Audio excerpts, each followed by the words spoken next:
chumps. It's time to take you out and kick you straight to the curb. My mission is to silence you and keep the game pure. Smack, runner, you're nothing but lies. Smack, runner, with weak alibis. Smack, runner, your game is through. Smack, runner, I'm talking to you.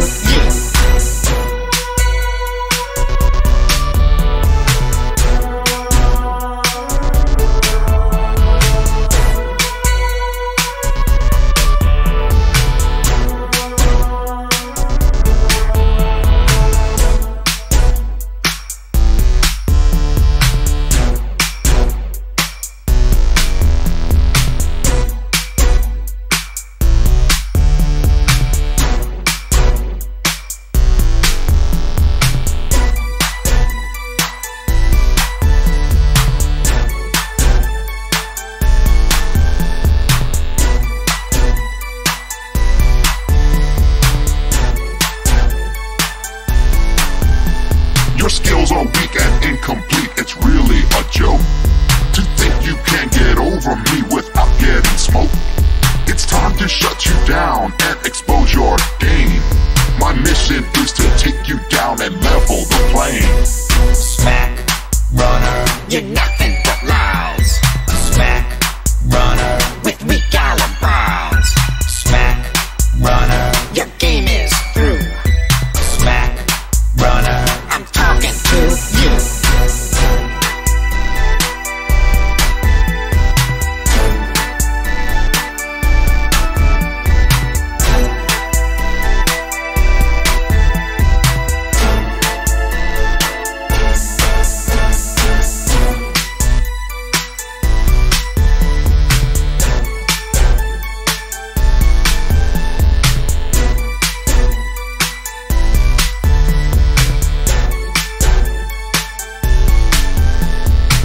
Inconsistencies will always keep you on the run. Your cowardice and greed will always take away your fun. Yeah, I ain't backing down, so you should know this fact. My mission is to stop you and erase your smack. Smack, runner, you're nothing but lies. Smack, runner, with weak alibis. Smack, runner, your game is through. Smack, runner, I'm talking to you. Smack, runner, you're nothing but lies. Smack, runner, with weak alibis. Smack, runner, your game is through. Smack, runner, I'm talking to you.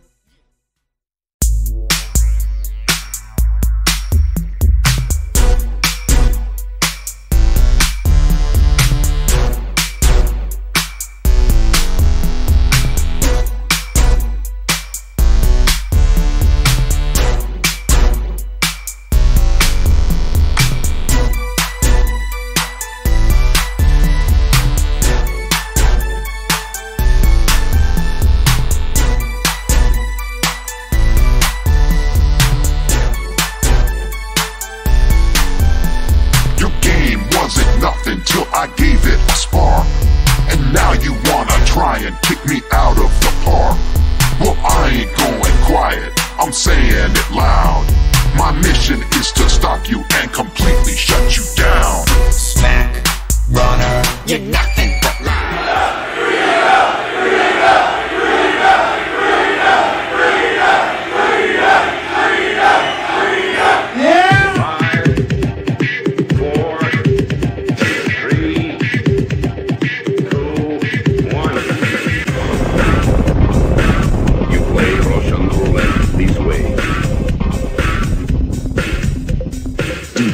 Places you don't talk about at parties. You want me on that wall.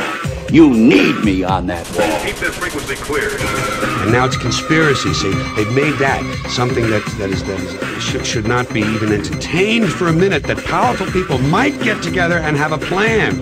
Doesn't happen. You're a kook. You're a conspiracy buff. You're watching The Truth is Viral, the only news program on the internet trusted to deliver the truth since 2008. And now, here's your host, Mr. Bobby Powell.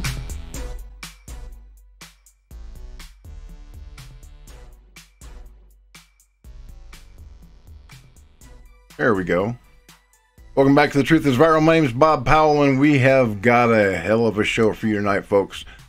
Let me get this out there and share it where I can. My reach is extremely limited at the moment, and I'll be right with you. Don't go anywhere. Got to work another computer over here for a second.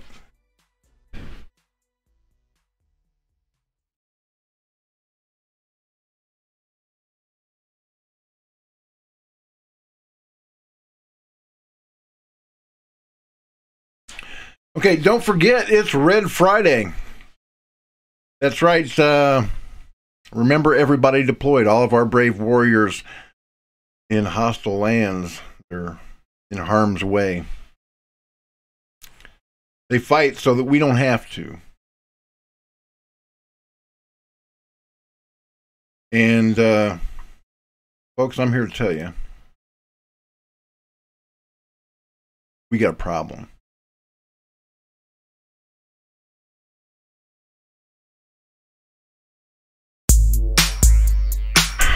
They declared war on us yesterday.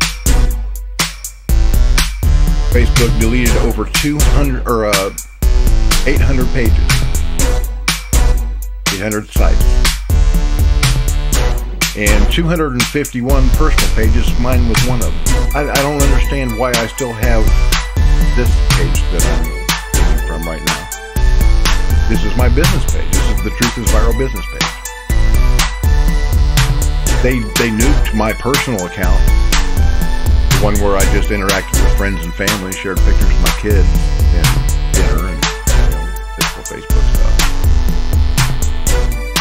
But thank the Lord, they didn't nuke this one yet. So yeah, we are in a war, and I'm afraid that these are just the first shot.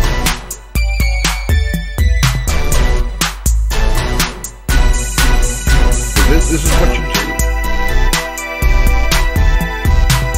in war. What was the first thing that most of you will probably remember that they did during Operation Desert Storm, or the beginning stages of Operation Iraqi Freedom? Take out the enemy's communications. It's that simple. That's what they've done.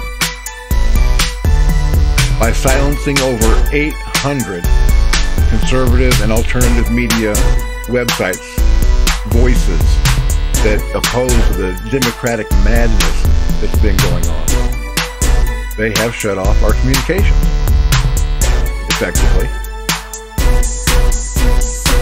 Yesterday, the Liberty One Network lost 30 affiliates and over 20 million viewers. This is nothing more, nothing less than election interference before the midterm. Because there are so many things that are going to come out in the next few days. The FISA memos are going to be unredacted and declassified. And the mainstream media wants to control that message. They want to control it badly. So they've launched a coordinated first strike in this info war against the independent and conservative voices that speak for you and to you. You should be mad as hell right now. Mark Zuckerberg, in his communist wisdom, has decided what is news and what is not news.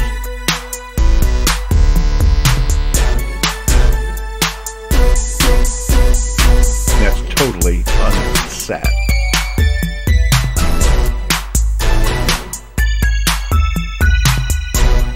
We're going to talk about that more in a minute, what this really means.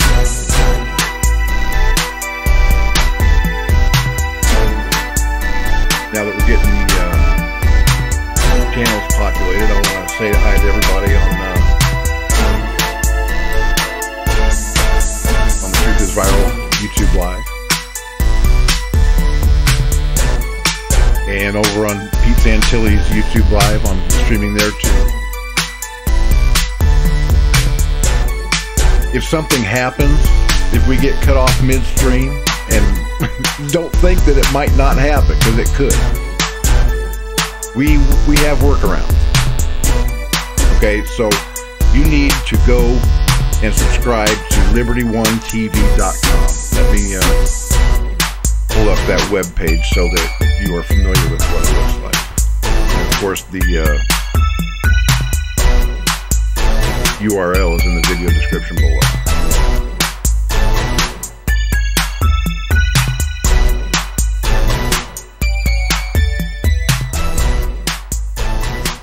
liberty1tv.com is a great destination for you to get real news, where you can find all of your favorite hosts,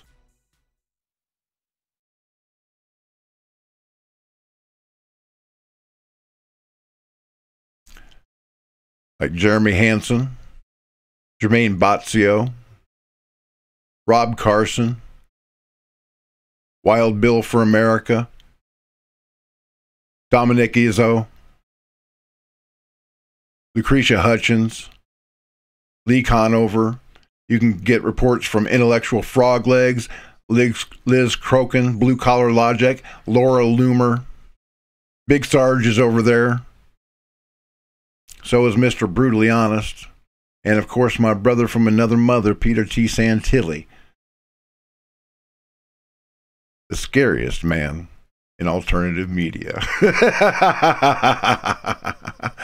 Rusty Humphreys is over there as well, and Will Johnson, Eric Thompson, who hosts The Deplorables. We're all deplorable, despicable dregs of humanity, don't you know? We're worth nothing to them. They step on us like bugs with the flip of a switch. They think that they can silence our voices. But they're not as smart as they think they are. As long as we have you to share our message from wherever we're broadcasting it, the signal will get out. They can't stop us.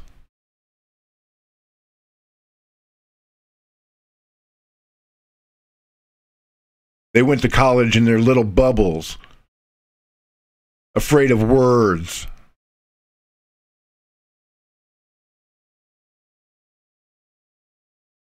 They have no idea what it's like to be a real American. Kids that used to play in the dirt, eat mud, for crying out loud, ride in the back of pickup trucks, grow up with guns, go hunting.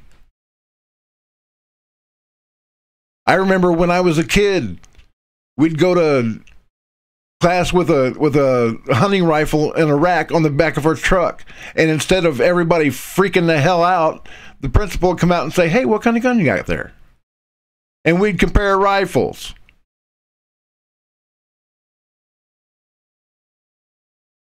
You can walk into a hardware store and buy dynamite.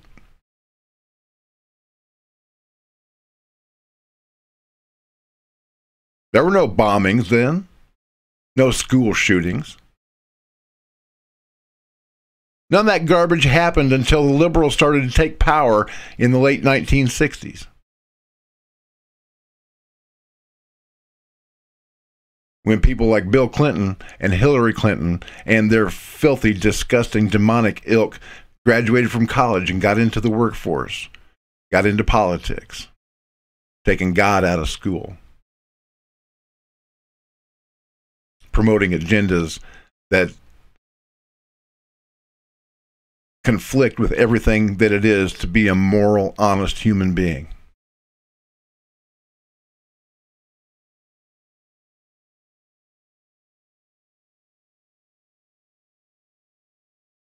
Well, the adults are back in charge now.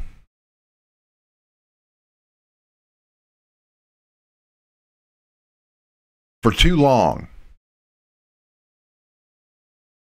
we've been afraid to offend anybody. We didn't want to make anybody feel bad with our words. We were bad parents.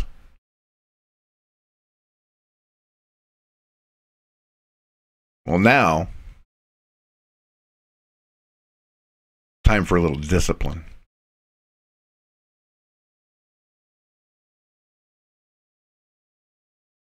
There's finally a man with balls in the White House.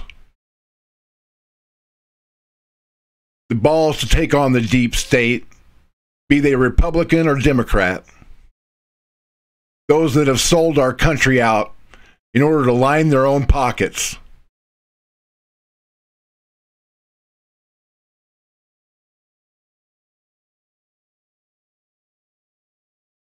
And they're deathly afraid.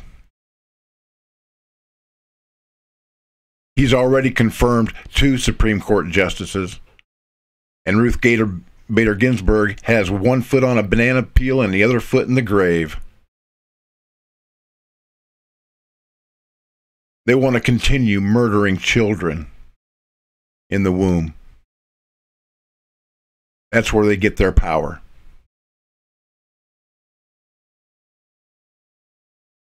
The ancient Canaanites used to sacrifice children to a god named Moloch.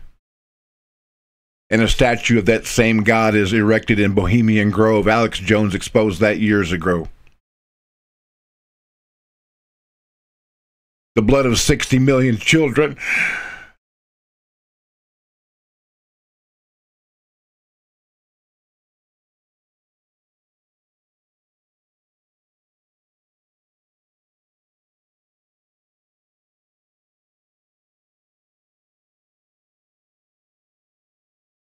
The blood of 60 million children has stained that altar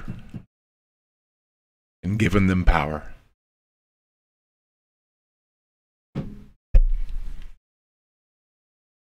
It's time to take it back.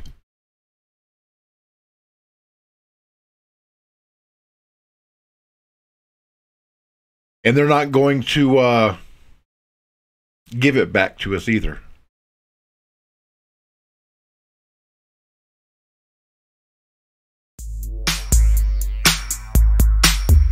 We're going to have to take it. Protect it.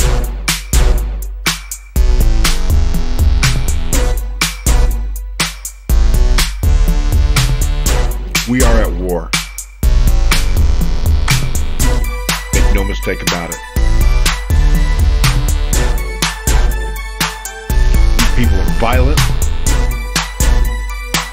and they have no problem killing you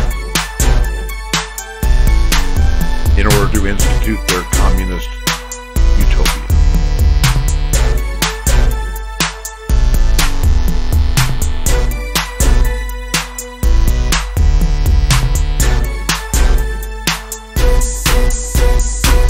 I'm going to prove it to you right now.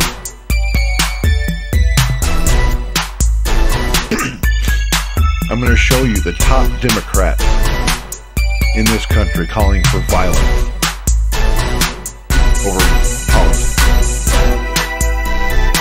Go look at the definition of terrorism in the dictionary. That is exactly the definition. Political violence. Violence in pursuit of a political or religious aim. That is terrorism.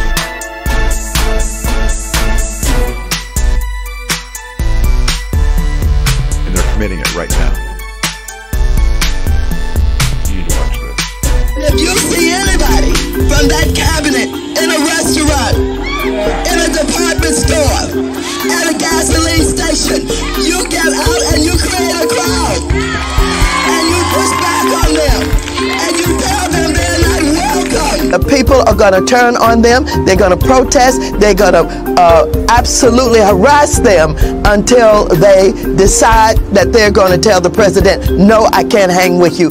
Not in D.C. Not in the U.S. Not in D.C. Not in the U.S. Not in D.C. Not in the U.S. I know that this is a time of great fear and uncertainty for so many people.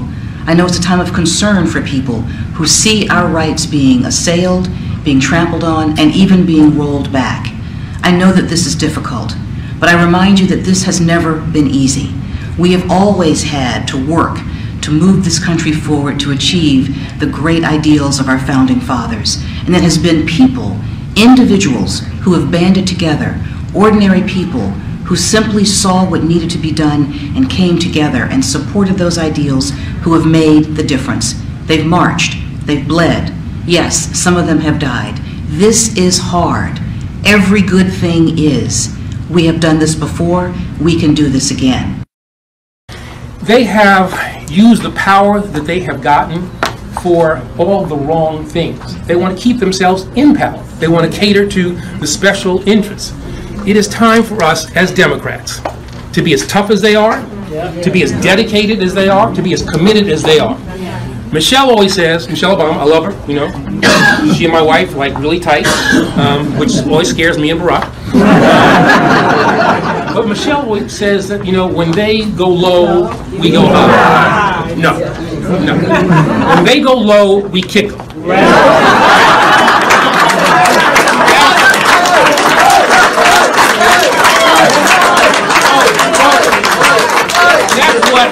That's what this new Democratic Party is about.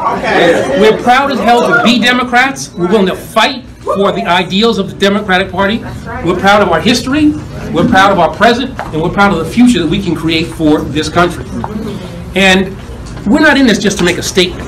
We're in this to win. Yes. Before I end, that's my call to action here. Please don't just come here today and then go home. Go to the Hill today. Get up and please get up in the face of some Congress people. You cannot be civil with a political party that wants to destroy what you stand for, what you care about. That's why I believe if we are fortunate enough to win back the House and/or the Senate, that's when civility can start again. But until then, the only thing that the Republicans seem to recognize and respect is strength. I was there at the ball field when Stephen Scalise almost died from a very, very angry, violent man who was incited really by rhetoric on the left. And this hasn't been reported enough. When he came onto the field with a semi-automatic weapon, firing probably close to 200 shots at us, shooting 5 people and almost killing Steve Scalise, he was yelling, "This is for health care." He also had a list of conservative legislators, Republicans in his pocket that he was willing to kill. So what happens when Democrats say get up in their face, they need to realize that there are a lot of unstable people out there. There are people with anger issues. There are people that are prone to violence. They might even live next door to you. You don't know where these people are. But what we shouldn't do is incite people to violence. But getting up in someone's face really kind of does sound like you want them to get you know, nose to nose with them. And the problem is rational people might back down. But what's going to happen when the guy comes with a gun to a rally or comes with a knife to a rally? There is going to be an assassination if this doesn't ratchet down, and I think the other side needs to really calm the rhetoric down. He's right. Thank you for watching The Truth is Viral with your host, Bobby Powell. Make sure to follow The Apocalypse on Twitter. Pause that. That's a short little 5-minute segment that I did, a standalone video that I put out there just to emphasize what kind of scum these people are.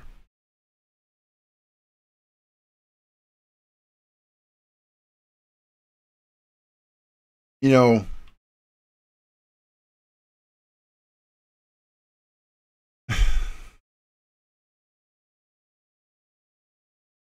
jeez.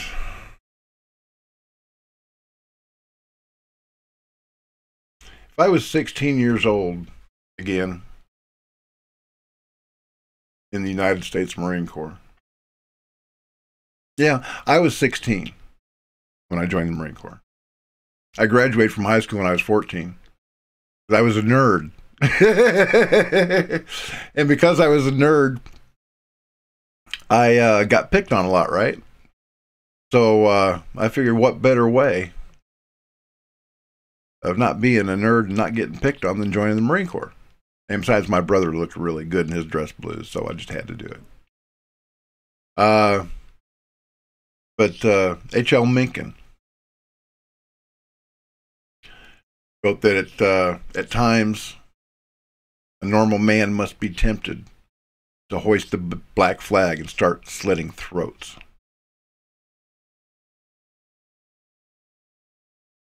But we can't do that.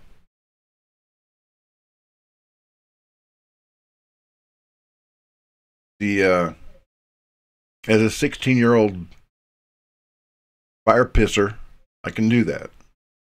That was the mentality that the Marine Corps instilled in me. You find a target, destroy it.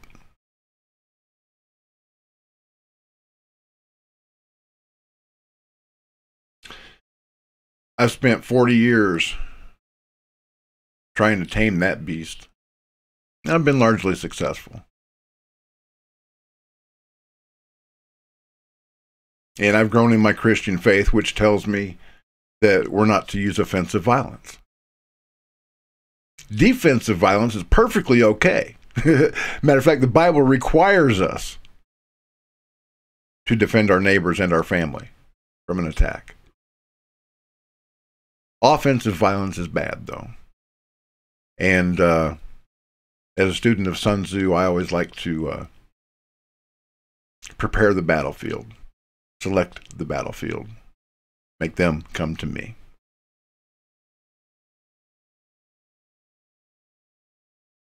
But still, it's a struggle every single day. As Nietzsche wrote, whoever fights monsters should see to it that in the process he does not become himself a monster. Because if you gaze into the abyss long enough, the abyss will gaze back at you. It's an important bit of wisdom from an atheist nihilist.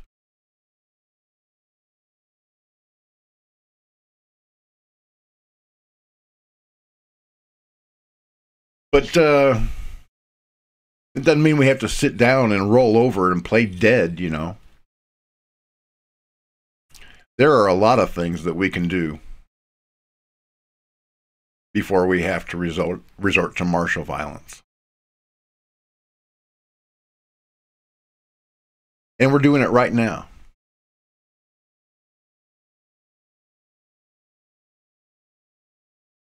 Democrats want to be the resistance with their pussy hats and their fuck you Donald Trump. That's all they've got.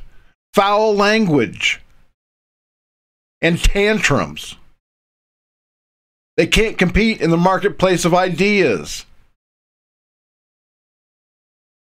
So like little babies, they cry and they scream and they hold their breath until they get their way.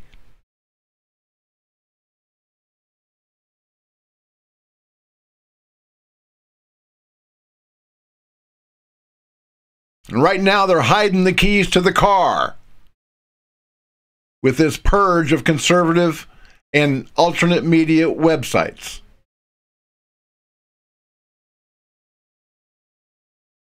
They are holding us hostage, as it were.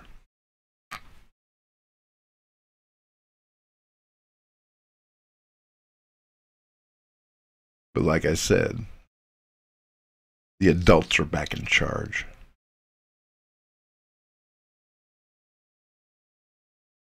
We taught them everything we know, but we didn't teach them everything.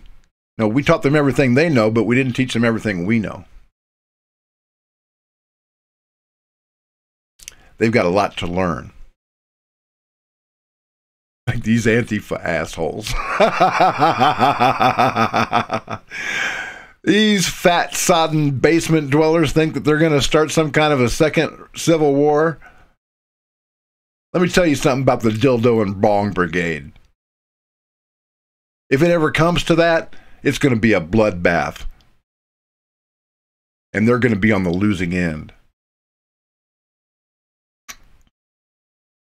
But it's not going to be a civil war like you thought, like the last one. Now this one will be targeted assassinations, IEDs, poisonings,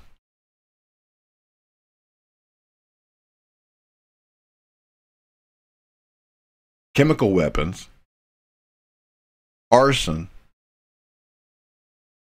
basically hit and run attacks, just like the VC in Vietnam. They can't stand up and fight against the police. They can't stand up and fight against the National Guard. And they sure in the hell can't stand up against 100 million American patriots with 400 million guns and 8 trillion rounds of ammunition.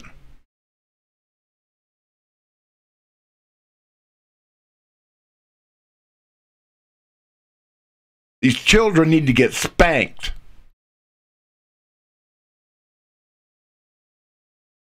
Sent to their rooms without supper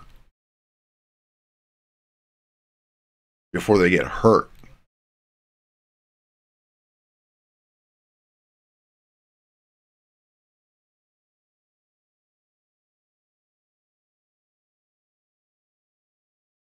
So they're silencing our voices in advance of the midterms. That's clear election interference.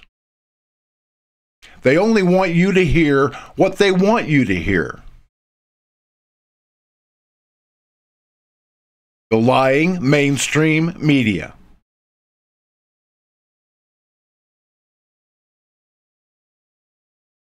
And they shut down over 800 sites. Deleted the pages, personal pages of 251 people, myself included. My Bob Powell page that was just my personal page that I shared with friends and family, gone. How this one survived, I have no idea. Like I said, God must be looking out for me.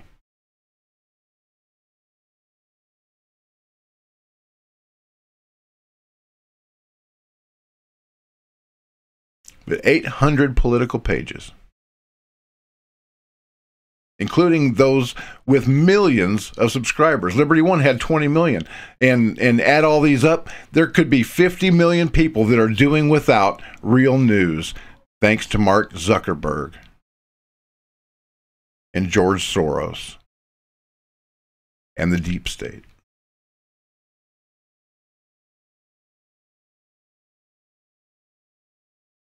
Let's go over the events of the last 24 hours. Facebook claimed on Thursday that it took down over 800 pages and accounts in a clampdown on what the social media company calls inauthentic behavior in the lead up to the midterm elections next month. From a blog post, Nathan Gleitcher, Facebook's head of cybersecurity, and Oscar Rodriguez, a product manager, said, "Today we're removing 559 pages and 251 accounts that have consistently broken our rules against spam and coordinated inauthentic behavior." That is a lie. It's true that they deleted all the pages, but not for the reasons that they said.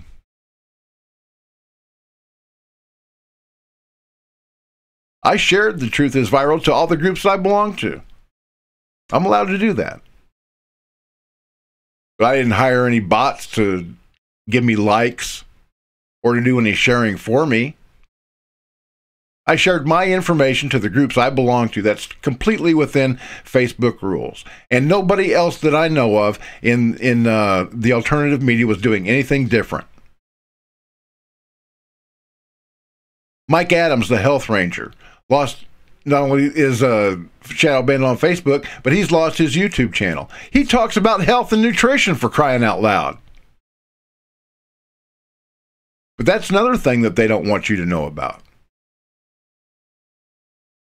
They want you addicted to GMOs and pharmaceuticals. They don't want you to know about homeopathic remedies or how to live a healthy lifestyle so you don't need their friggin' drugs in the first place.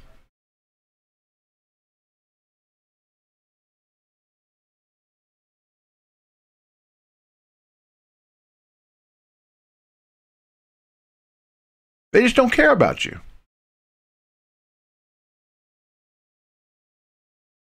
They want to subjugate you. And they can do it because they control Google and YouTube and Facebook and Twitter. So they can control what you see. They can program your mind to believe a lie. All you have to do is watch. Joseph Goebbels said that if you tell a big enough lie often enough, people are going to believe it. And without the alternative media, like The Truth is Viral, The Pete Santilli Show, and the host from the Liberty One Network, and Anti-Media, and Cop Block, and Free Thought Project, and every other page that was deleted yesterday, all you're going to get is the pablum that they spew, the lies that they tell. And they're going to burn. The Bible promises that. Revelation 21:8, all liars are destined for the pits of hell.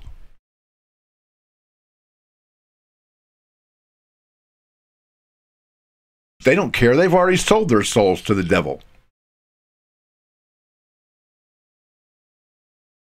They get their power from the blood of innocent children.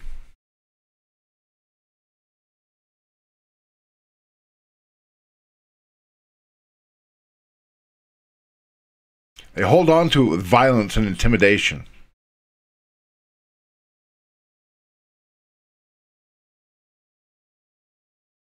And we've been complacent too long. We need to find our friggin' balls and fight back.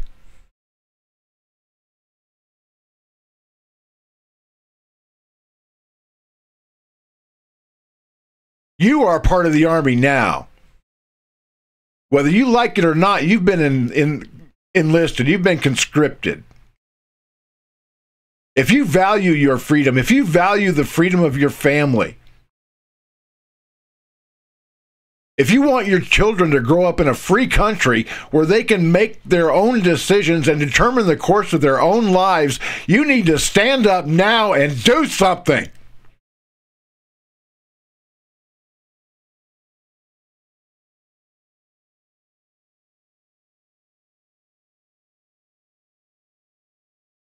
And to that end, we're making some changes at the Liberty One Network and here on The Truth is Viral. I'm getting between 20 and 30 bucks a month from YouTube ad revenue as it is. So screw it. I'm foregoing all copyrights.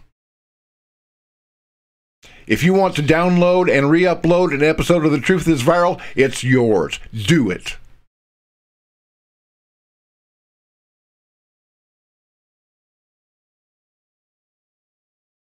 Put it on your channel. Advertise it. I don't care. If you can monetize it, good luck, because they've demonetized nearly all of my shows.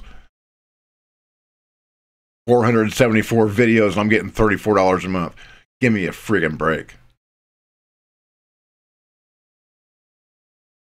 This isn't about money. Never has been for me.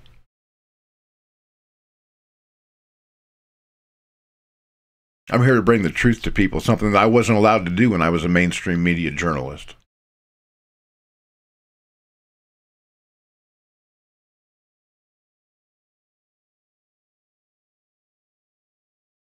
My little girl,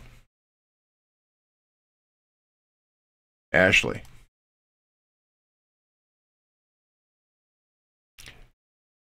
She's my inspiration.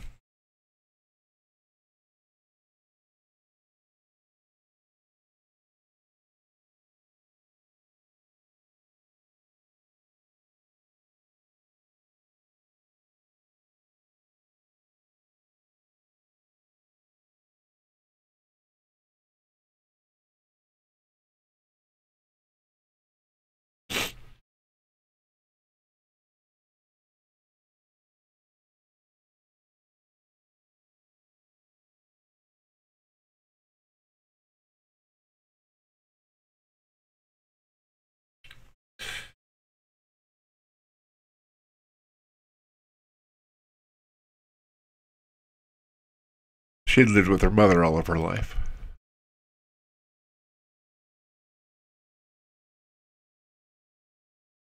And it wasn't until she was old enough to choose who she wanted to live with that she came to live with me.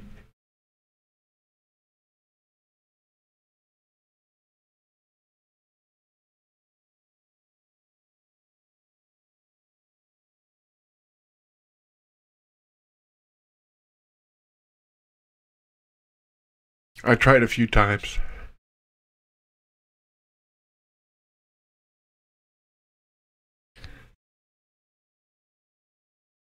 To tell her.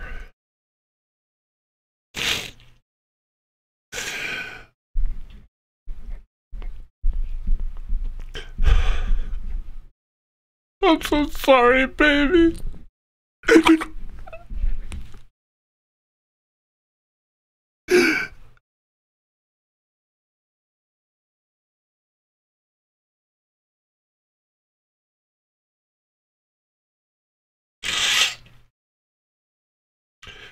I tried to tell her about the salvation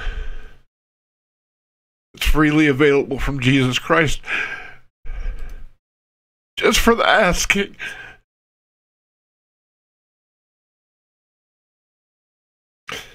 And she'd look up at me with those big, beautiful eyes. She'd say, Daddy, you know I don't believe in that.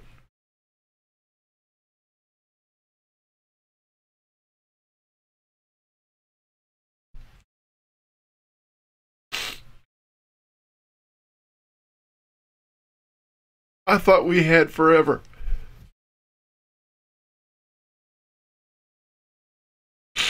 I thought that there was going to be plenty of time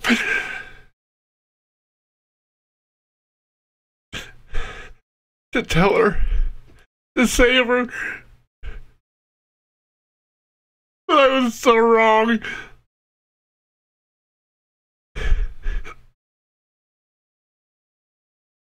She died before she accepted Christ as her Savior.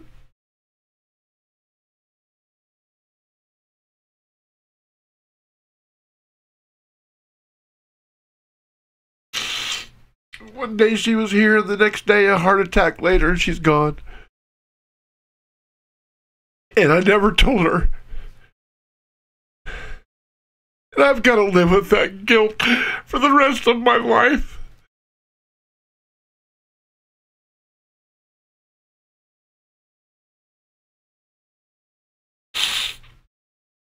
Well, this isn't about money. I don't care if they demonetize my show. I don't care if other people make money off of it. I don't care.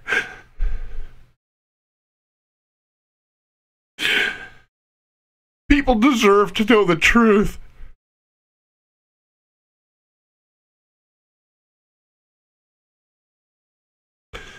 And I failed my little girl.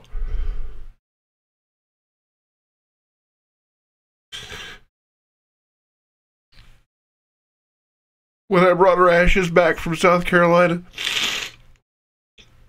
I swore to her and to Almighty God that never again would I fail to tell people about the truth of Jesus Christ, because I was afraid of alienating them or them calling me a religious nut or a whack job or whatever.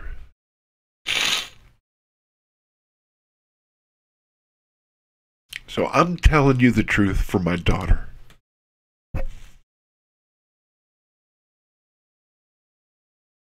I may not have been able to save her, but I can save other sons and daughters, brothers and sisters, mothers and fathers.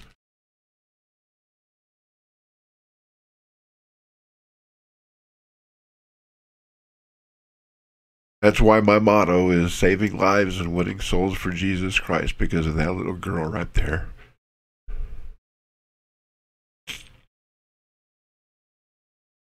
Because I failed her. Because I was weak.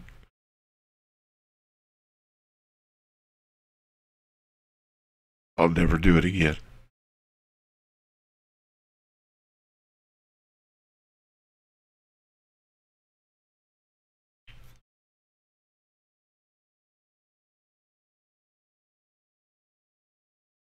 We're going to get back to this.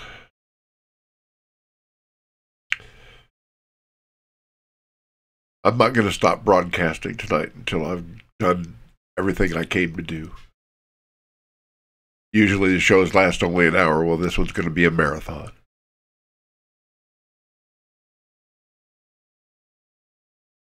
Not going to shut the show off tonight and go watch Live BD or Jermaine Mazzio or anybody else.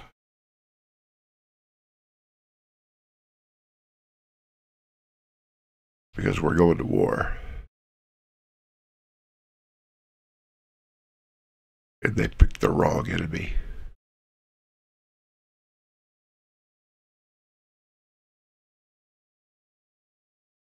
So,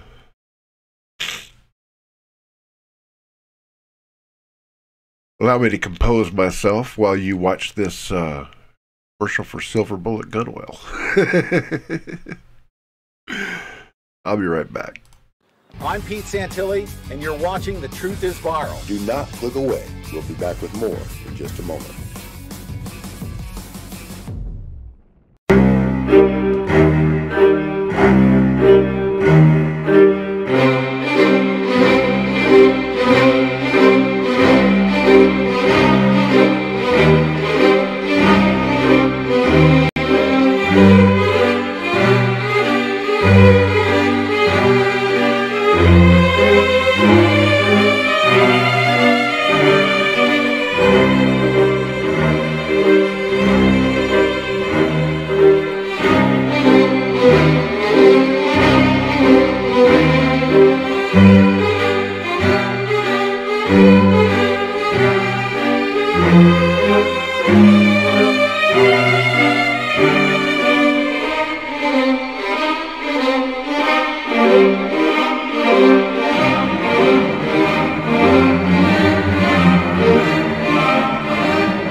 Whether we like it or not, radical Islamists are bringing the fight to us, right here in the United States. As Americans, we have the right and the duty to protect our friends and our family from Islamic terrorism. We don't negotiate with terrorists, we just kill them. Real Americans, the young, the old, men, women, even the Amish, stand ready to protect the American homeland from Islamic terrorism. And more, they're turning to the most terrifying force multiplier that the world has ever seen. It's called Silver Bullet Gun Oil. This is made from 13% pig fat, and it is guaranteed to send an Islamic terrorist straight to hell. In 1902, Black Jack Pershing, famous U.S. Army general, realized the effectiveness of this psychological weapon on Islamic terrorism.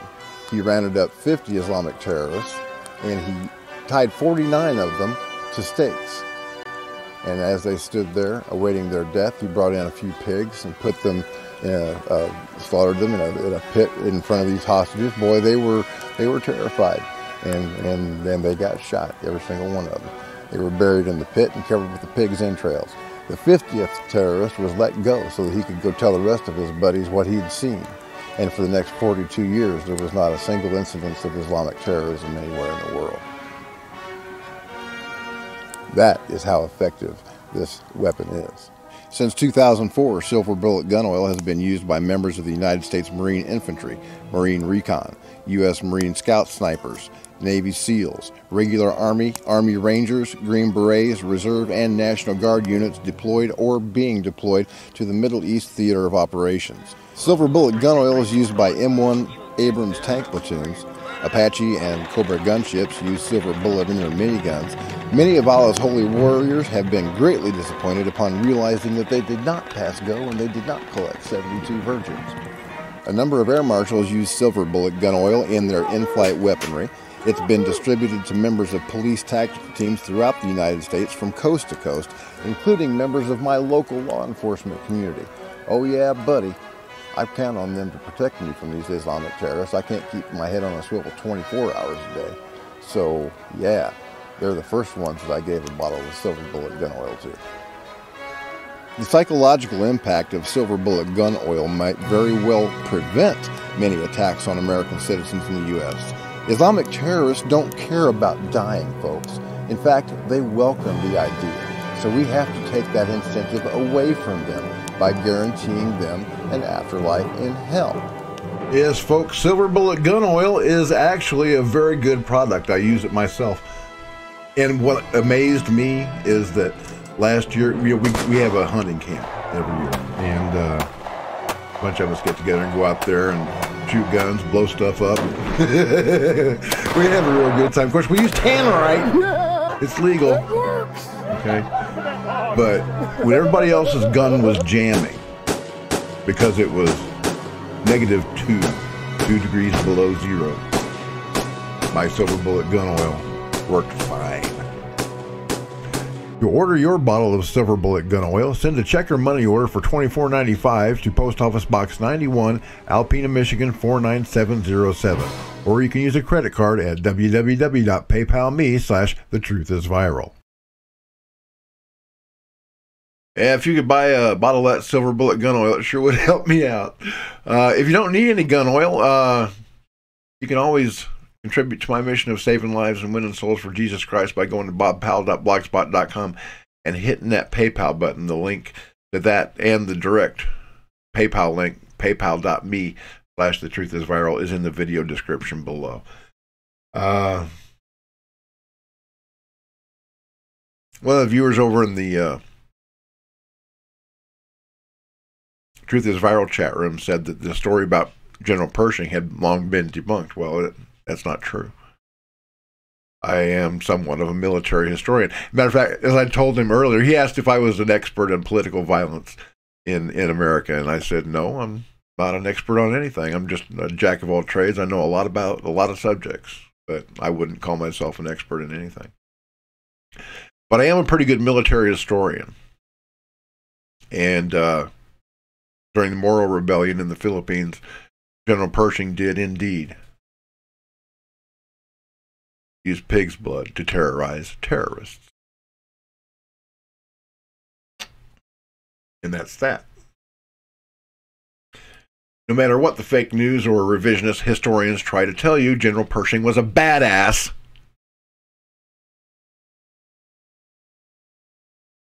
And he knew how to get things done.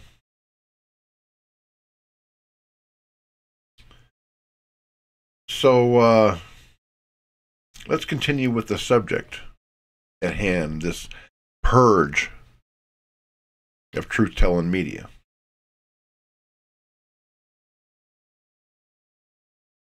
A Facebook saying that given the activity that we've seen and its timing ahead of the U.S. midterm elections, we wanted to give some details about the types of behavior that led to this action. Many were using fake accounts or multiple accounts with the same names and posting massive amounts of content across a network of groups and pages to drive traffic to their websites. Many used the same techniques to make their content appear more popular on Facebook than it really was. False. I had 2 Facebook accounts. One was my personal account and one was my business account.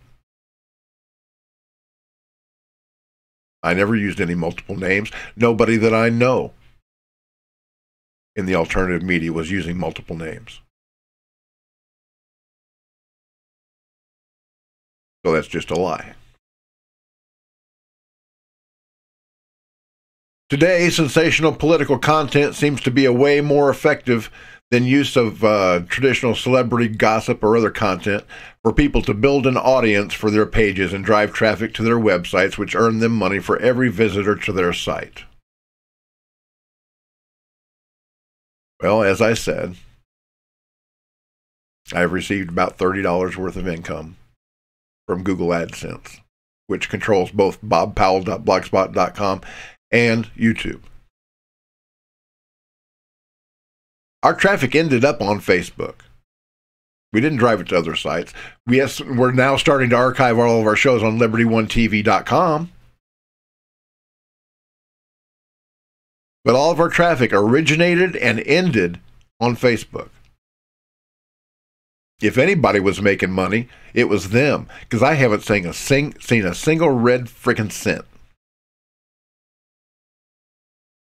from Facebook revenue. And only $30 from Google AdSense, because they've demonetized nearly all of my programs. So that was just a lie. Among the high-profile conservative pages to be purged were right-wing news with approximately 3.1 million viewers, Nation in Distress with 3.2 million likes, and Joe the Plumber with 905,000 likes. For some reason, they didn't mention Liberty One at all, with 20 million followers lost. Because what they did to us was indefensible. We didn't violate anything. We followed the rules like we were Marines following our orders. Precisely because we knew that this day would come. And we were trying to forestall it for as long as we could.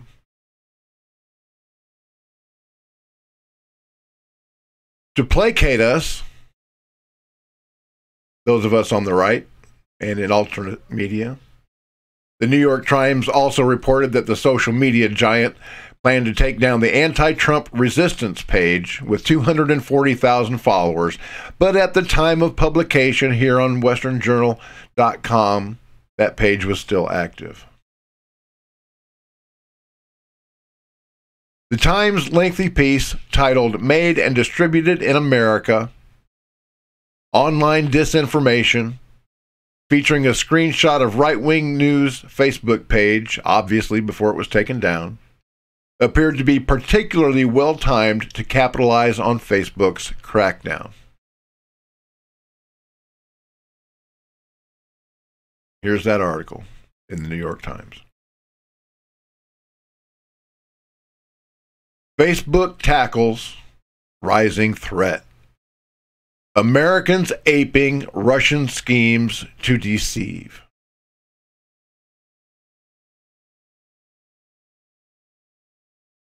Again, bullshit. The Russians never tried to influence our elections. It was Mark Zuckerberg and George Soros working in cahoots. George Soros hired hackers, they're not even hackers. They're just low-level grunts, trolls from Macedonia and lately from East Africa. And they set up pages and set up accounts that were really fake, where they would post news from either an extreme right-wing perspective or an extreme left-wing perspective. And the purpose of this was to drive Americans apart. George Soros hates this country. He will do anything to destroy it. He has spent billions of dollars to accomplish that goal. So yeah, he'll pay $3.50 an hour to some Macedonian housewife.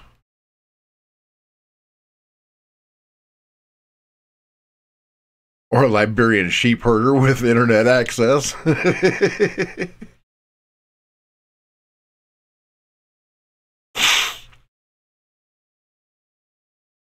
And I proved this not long ago. I showed all my viewers the pages that I had reported, pages that went under the names of like Fiona Gallagher from the Showtime series Shameless. They're picking fictional characters, movie actresses like Gigi Hadid, models like Gigi Hadid, and actors and actresses, and fictional characters, Bart Simpson. And I report these pages as being fake pages, but Facebook responds, "You may not like what they have to say, but we have determined that they haven't violated any Facebook rules." Come on, give me a freaking break, Fiona Gallagher!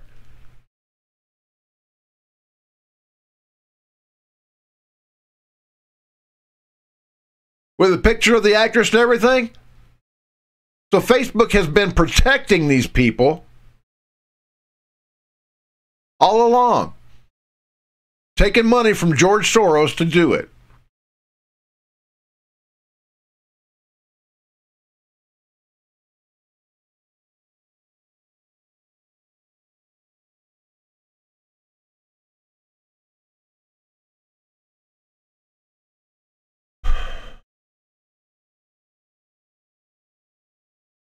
And they call patriotic Americans. They say that we're aping Russian schemes to deceive. Bullshit.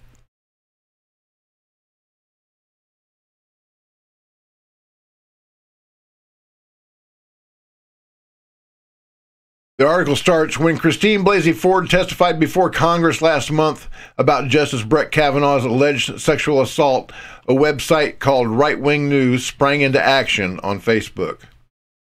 The conservative site run by blogger John Hawkins has created a series of Facebook pages and accounts over the last year under many names, according to Facebook. After Dr. Blasey testified, Right Wing News posted several false stories about her, including the suggestion that her lawyers were being bribed by Democrats, and then used the network of Facebook pages and accounts to share the pieces so that they proliferated online quickly. The result was a real-time spreading of disinformation started by Americans for Americans. There are now well-developed networks of Americans targeting other Americans with purposely designed manipulations, said Molly McHugh, an information warfare researcher at the New Media Frontier, a firm that studies social media. Politics has always involved shadings of the truth via whisper campaigns, direct mail operations, and negative ads bordering on untrue. But what's different this time is how domestic sites are emulating the Russian strategy of 2016 by aggressively creating networks of Facebook pages and accounts, many of them fake, that make it appear as if the ideas they are promoting enjoy widespread popularity, researchers said. This activity is also happening on Twitter.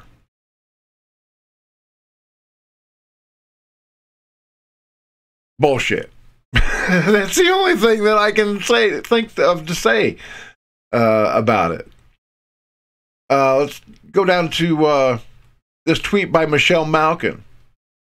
She's talking about the man that owns this right-wing media site. She says, in conservative media, John Hawkins is an OG. Started Right-Wing News in 2001 and was at the vanguard of the blogosphere. Now he's targeted by Facebook, Twitter, and the New York Times in pre-midterm purge of righties. This is no accident, and John is not alone. Silence is complicity.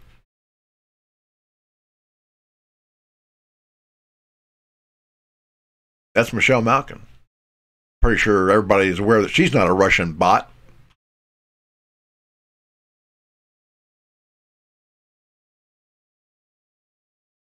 Hey, it just makes me so angry. I want to do things I know I shouldn't do. And I hope you'll keep me in my prayers or keep me in your prayers that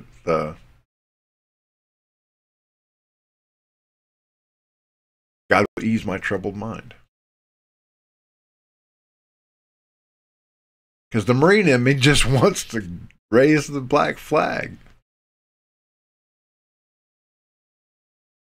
But we're not in a shooting war yet. And when it does come, heaven help them.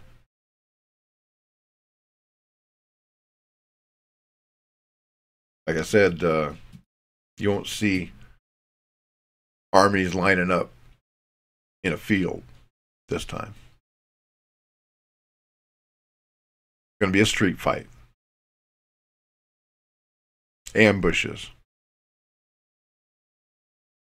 Snipers. Targeted assassinations. IEDs.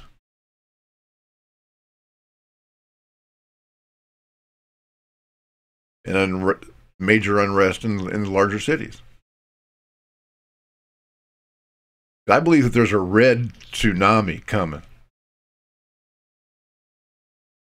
If you think the liberals are violent now, wait until they find out that they aren't going to ever get a chance to impeach Donald Trump.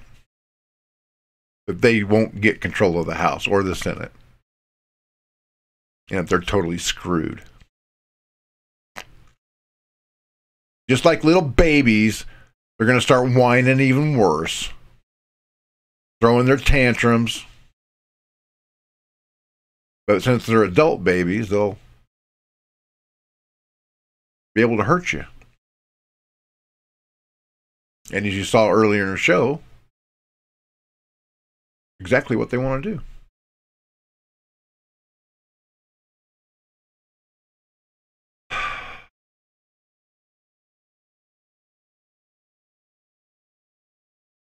These people.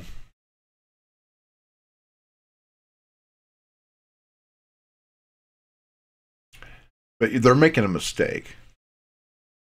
It's something Sun Tzu says. Don't ever interrupt your enemy when they're making a mistake. Instead of moderating their political message, trying to come up with some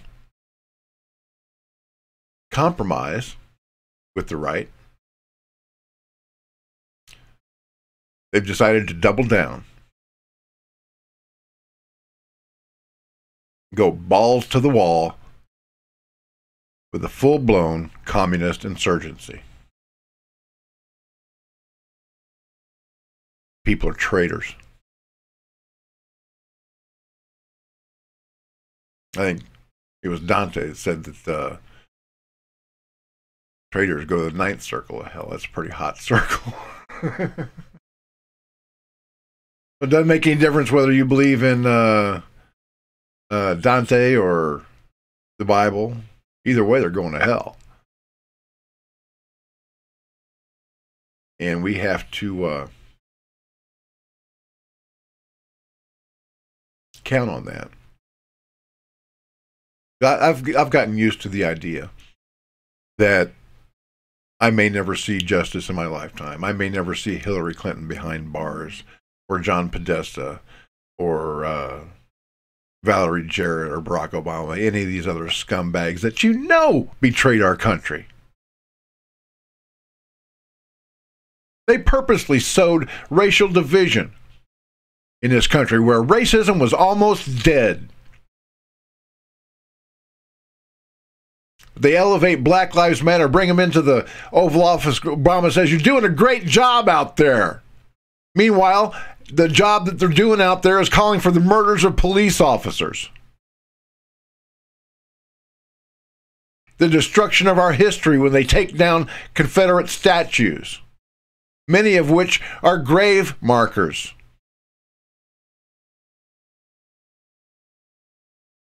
That's what ISIS does.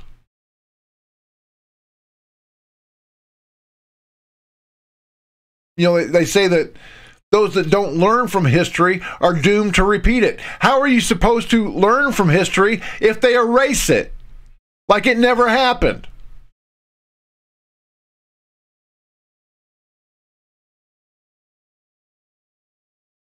And too many people have been letting them get away with it for too long.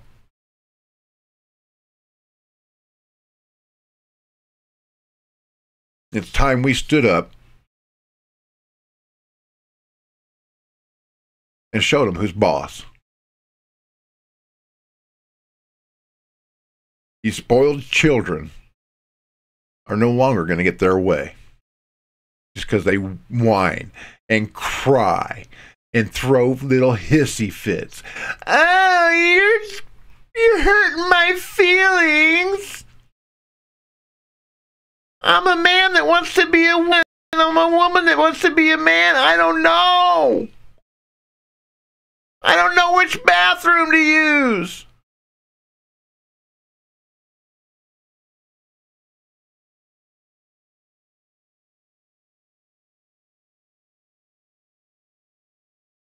You know, that's not a gay thing that I'm talking about here. It's transgenderism nonsense. 57 genders.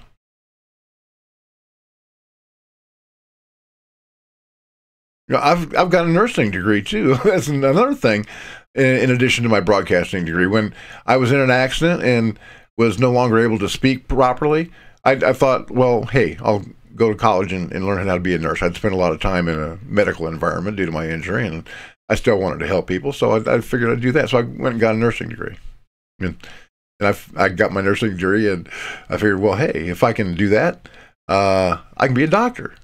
So I went to the University of North Carolina and enrolled in the pre-med program, and 6 months into that, I fell off my roof and broke my back. See, God was telling me he didn't want me to be a nurse. He didn't want me to be a doctor. He was holding me in reserve.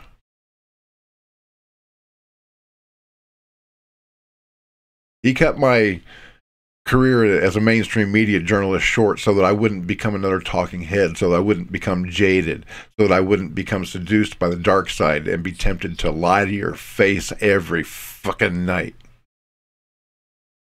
for money.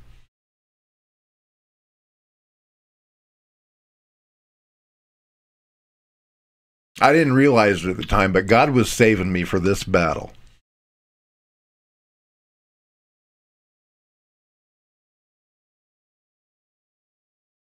So I can walk again after 8 surgeries and hundreds of hours of physical therapy. I can talk again, something I thought that I'd never do. I thought if I was going to be a doctor, I'd be a stuttering doctor.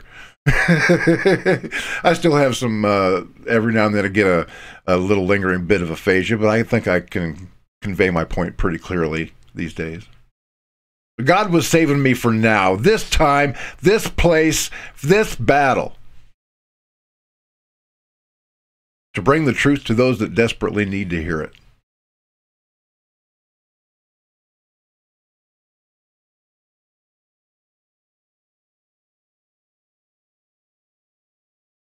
Now, you're going to hear a lot of that rant tonight. I'll try not to get too off topic. Let's go back to this article here at the New York Times. Mr. Gleichner said that the accounts and the pages that Facebook took down on Thursday violated its rules about online spam, and that many of the domestic organizations probably had financial motives for spreading disinformation. The organization can make money by getting people to click on links in Facebook and then direct users to websites filled with ads.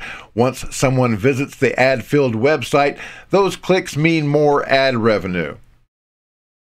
But while traditional spam networks usually use celebrity gossip or stories about natural disasters to get people to click on links that take them to ad-filled sites, these networks now use political content to attract people's attention. Today, sensational political content seems to be a more effective way for people to build an audience for their page and drive traffic to their websites, which earn them money for every visitor to the site. Now, do you see the line that they're trying to lay out here? They're trying to make it all about money. And it's not. We weren't receiving any revenue, not a single penny from our broadcasts on Facebook. That epic 9-hour broadcast that Pete Santilli and I did covering the Kavanaugh hearings brought the truth and insightful and accurate political commentary to over 500,000 people.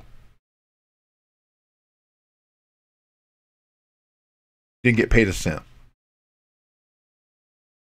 Because, as I said, our traffic originated on and ended up on Facebook.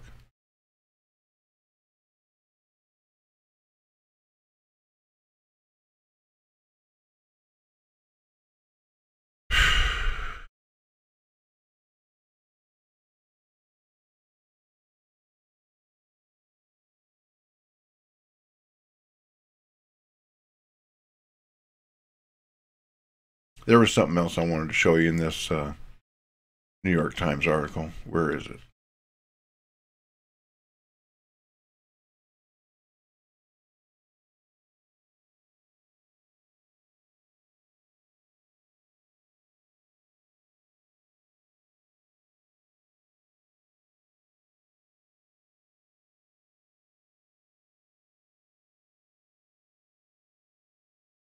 Oh, yeah, here we go. Here's an example of the fake news that Facebook used in this New York Times article. The page typically published dozens of posts each day, some featuring outlandish claims, with most of the stories linking to the standalone website for right news or to the publication's YouTube channels. One recent headline read, "Over a dozen CIA agents may have died after Hillary was caught red-handed." There's nothing fake about that. The Inspector General's FISA report said that Hillary Clinton's email servers all of her emails were being delivered nearly real time to Red China.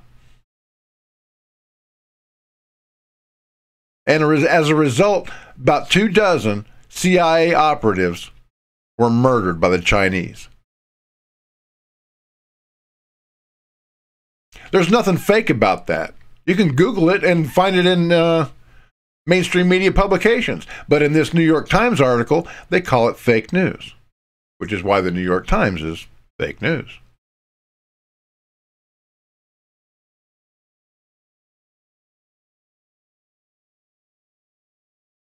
Let's see. Oh, yeah. As long as we're on the subject, let's talk about who's financing this.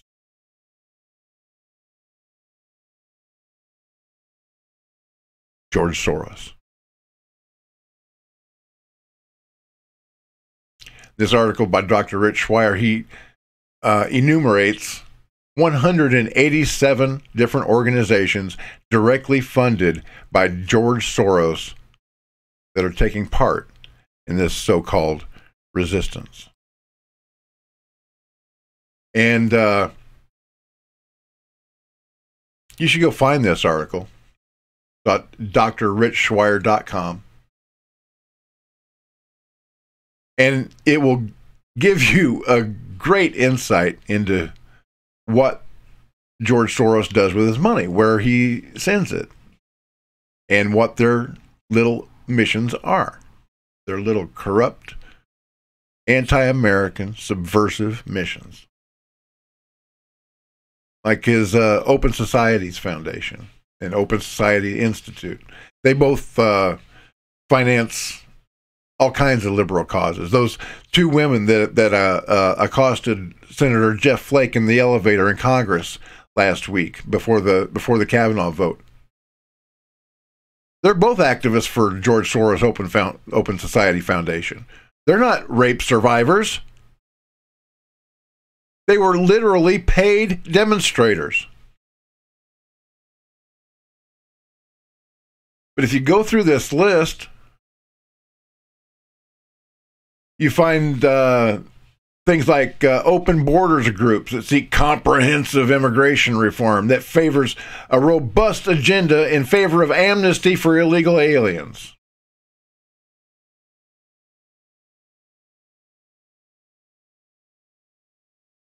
The American Federation of Teachers, that's how they get our kids. They fund these left-wing teachers that tell our children that it's okay to shoot Donald Trump.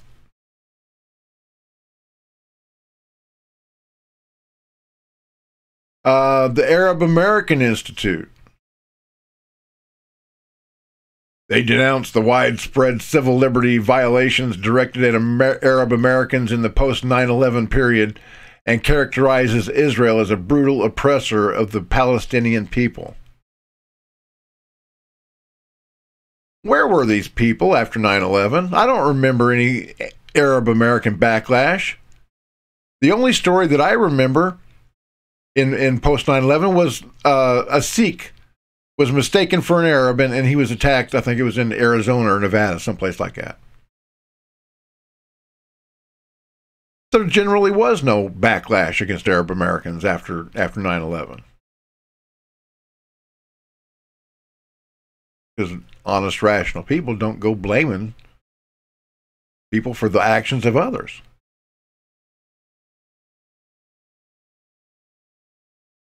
I mean, I don't like to be compared to, oh, what's that damn group? Hillsboro Baptist Church. There's nothing Baptist about them. They never have belonged to the Baptist Convention. Or Westboro Baptist Church, that's what it is. So I don't discriminate based on color or religion, because I know that everybody's got their own mind. Is there such a thing as radical Islamic terrorism? You bet your ass that there is. But I don't assume that every Muslim that I meet is a terrorist.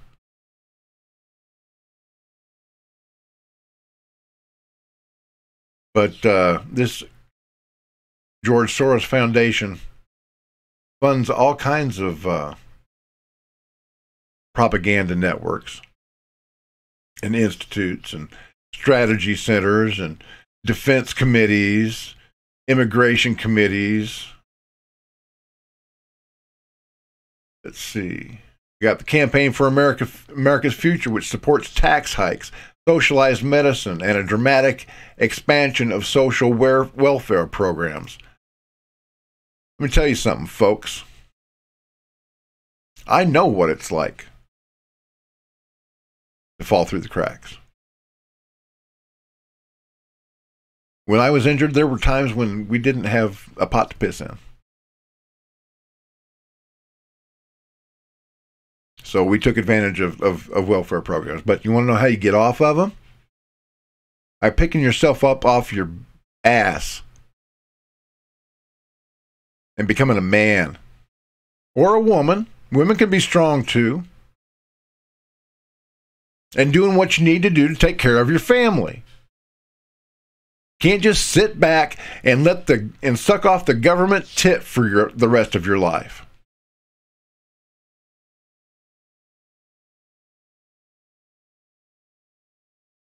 I mean, I was in a freaking wheelchair. I couldn't walk for 3 years. But I fought back every single day. Hundreds of visits to doctors. Hundreds of hours of physical therapy. 8 surgeries. Also, I could walk again.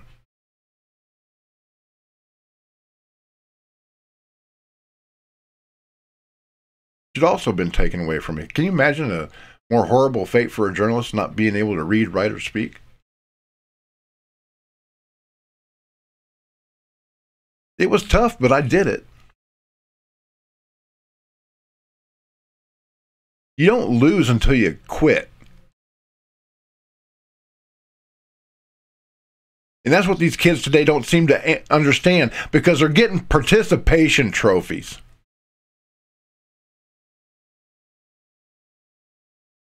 We don't get trophies in real life for participating in life.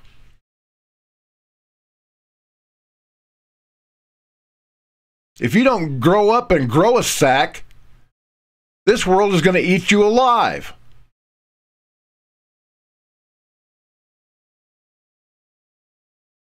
Because very few people are practicing Christians, I'll tell you that.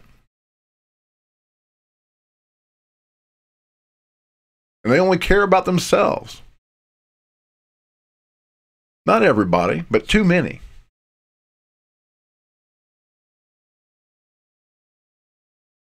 And even those that do care, well, they're busy working 2 and 3 jobs. So their kids are left home to be programmed by the television and the internet, where there is no end to the depravity that can be found. I think it's rule number 39 of the internet, that if it exists, there's porn of it.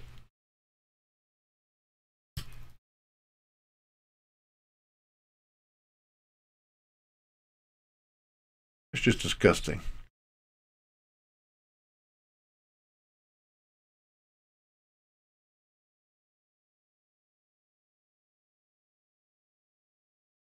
Yeah, George Soros is a demon. Straight from the pits of hell. And he's determined to destroy this country that God has blessed for over 200 years.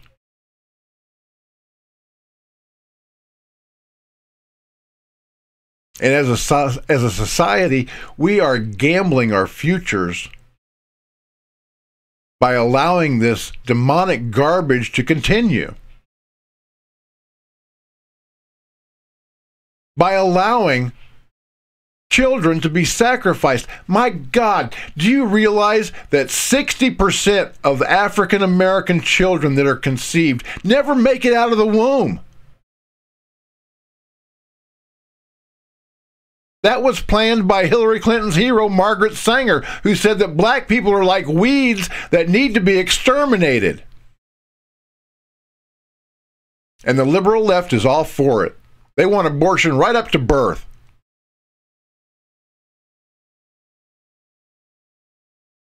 You kill 60% of a population, I call that genocide.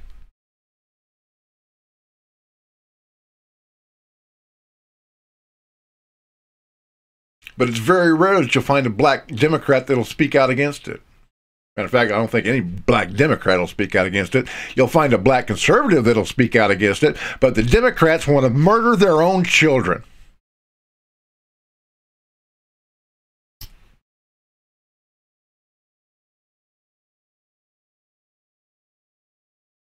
I'm sorry, I'm really upset. And I'm going to get everything I've got on my chest out tonight, so stand by.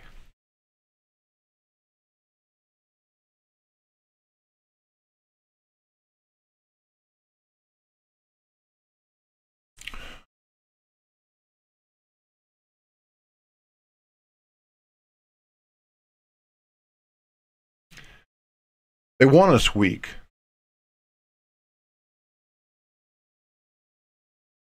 And the best way that they can do that at the moment is to keep us ignorant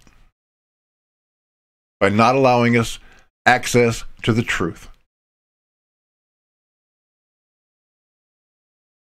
All they want you to know is the propaganda that they put on television and on Facebook and on Twitter and on YouTube.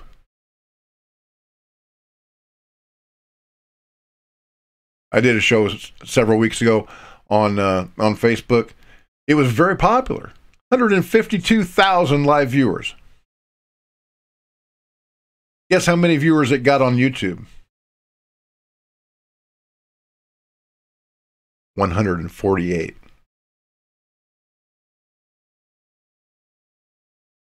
Same headline, same story, same hashtags. 148 views.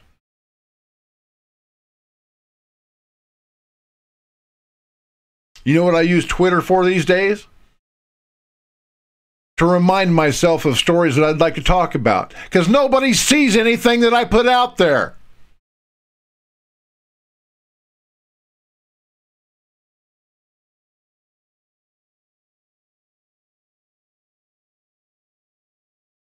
We're going to go to zerohedge.com right now. I want to read you this story by Tyler Durden. Why the coordinated alternative media purge should terrify everybody.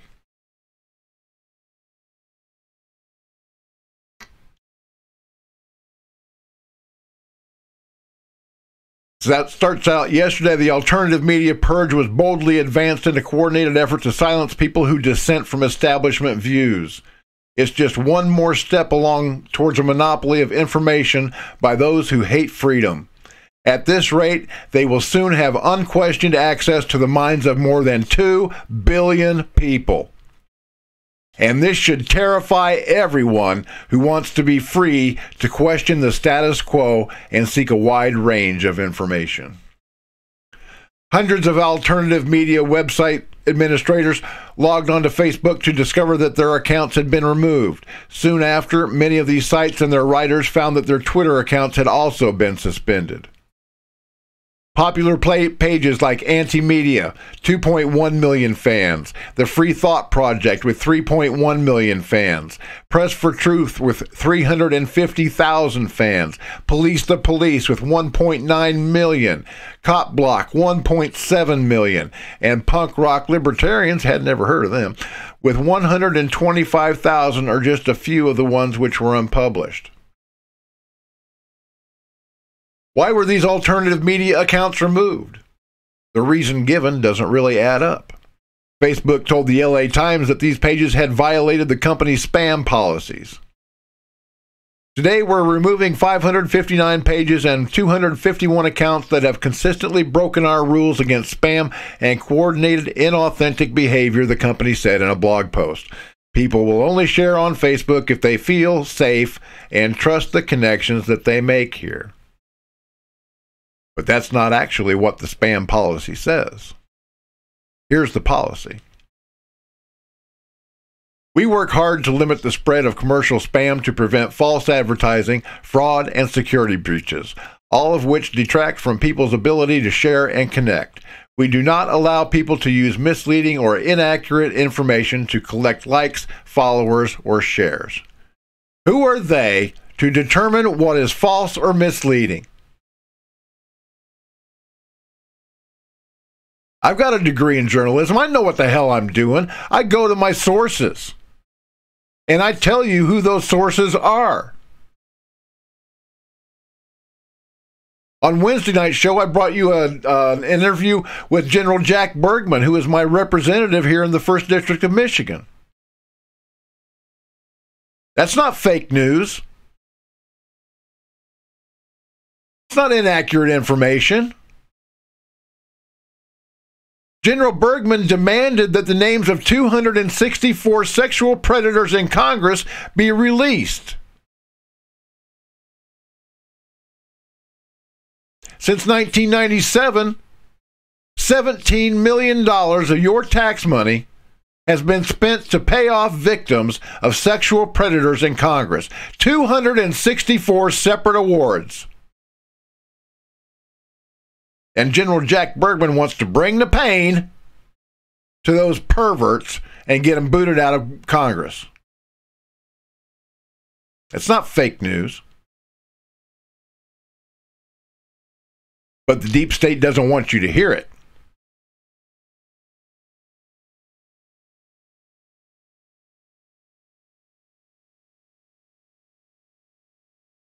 So they call me a liar.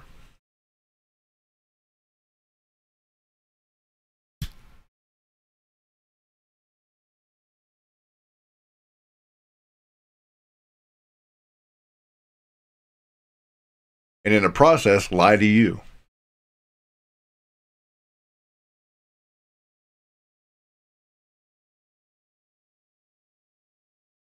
As information producers, we are not to artificially increase distribution for financial gain.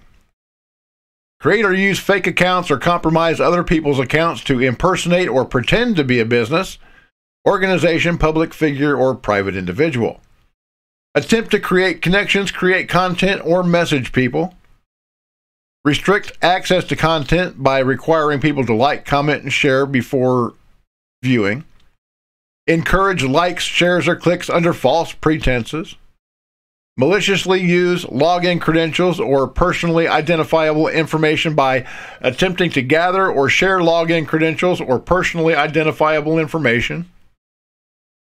Using another person's login credentials or personally identifiable information, or promised non-existent Facebook features. None of that was done by the Liberty One Network. I can't speak for everybody else, but I'm pretty sure that they were following the same rules, because it's just as important to them as it is to us to maintain an account in good standing so that we can bring the truth to people.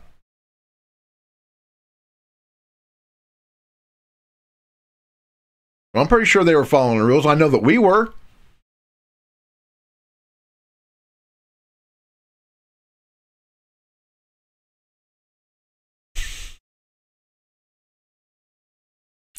The Washington Post originally said that these pages were purged for pushing political messages for profit. But of course, they push political messages for profit. Wah! Trump!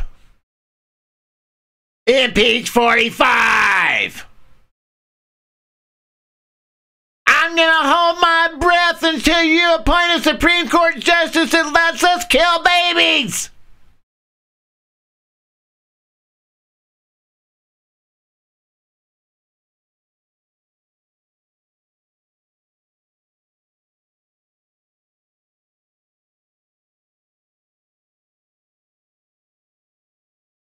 You can't get the truth from mainstream media in the United States, right?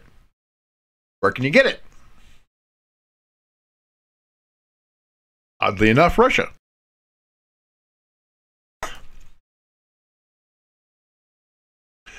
Sputnik News contacted many of the alternative journalists who were purged to get their take on what happened.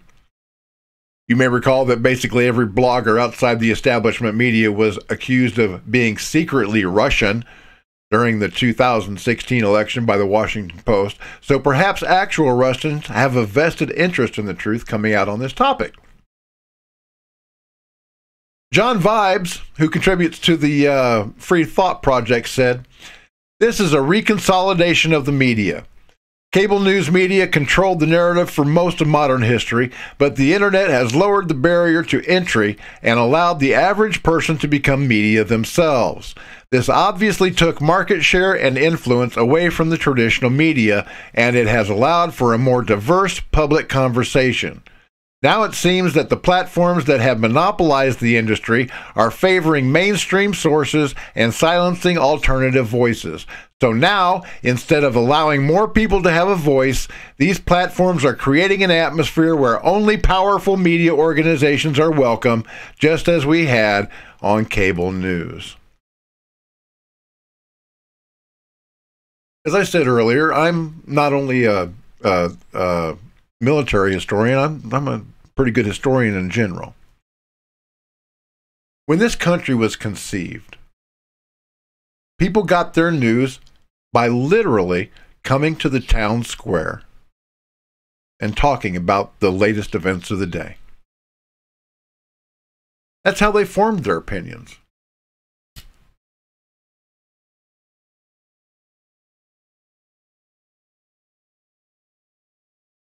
They spoke with their friends and their neighbors, and they formed a consensus. That's how they ran their lives. How is it going to affect us on our farms, in our shops in town? And they would put out these penny sheets, little broadsheets of newspaper, just a one-page sheet of paper. How Benjamin Franklin got his start in the publishing business.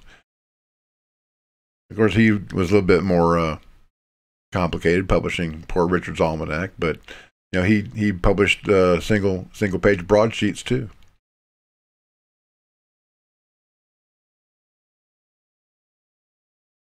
There's nothing wrong with a citizen journalist. You don't have to have a degree in broadcasting or mass media or journalism. You've got to be honest. But other than that, I don't know why there's any reason why a quote-unquote citizen journalist can't bring people the news. But as time went on and technology increased, as printers became more efficient, well, regular newspapers were born. And because information is power, the publishers of those newspapers became wealthy. And they became jealous of their profits, their market share, and they didn't want anybody else to have a piece of it. But because it was more convenient to read a newspaper in your own living room, people stopped going to the town square. You might find a lively discussion at the VFW. There's always lively discussion at the VFW. But as far as real news, the newspapers had it locked up. And then when the radio came along, again, the news barons in the print media, well, they're the ones that started the radio stations. Then again, when television came along, they started the television stations. Okay, by now, you don't even have to bother to read. You can sit in front of that stupid idiot box and they can force feed whatever pablum, whatever bullshit they can think of right down your throat, and you believe it because that's the only thing that there is to see. You don't know any different. Unless you're one of those rare individuals that's just curious. Like most of you guys. And don't believe the bullshit that's handed down from above. I wish I could come up with some more adjectives, but bullshit is just so accurate.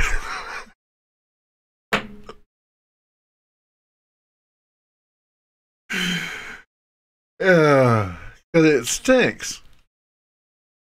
It really does. But then comes the internet. After 2 generations of being force-fed the lies. And folks, you know, the devil's been around for a long time. He's had his hand in this from the beginning.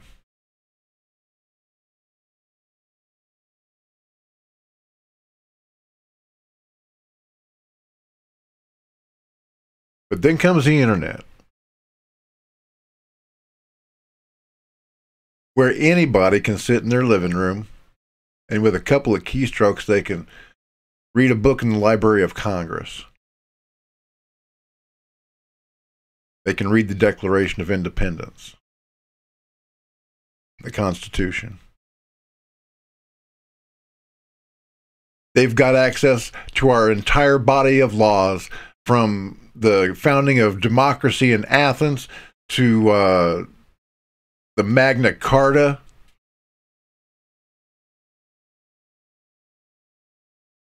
They've got access to the full range of history.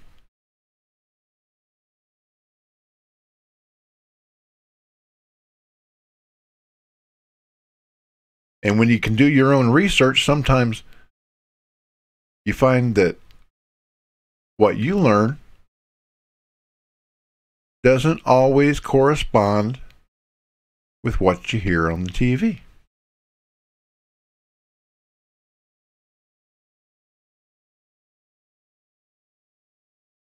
And that makes people wonder.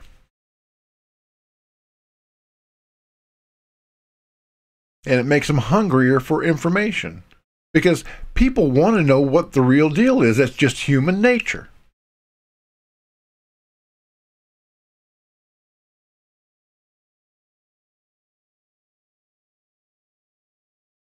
Nobody likes to be lied to. Nobody likes to be misled. Especially when the safety of your family is at stake.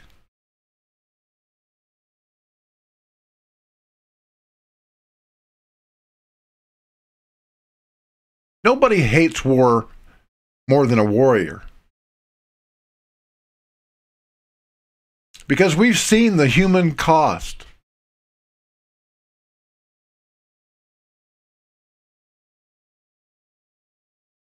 Of war.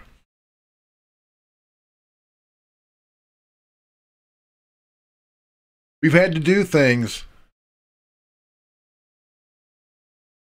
that disturb a mentally healthy human being to protect our families. We've had the scene.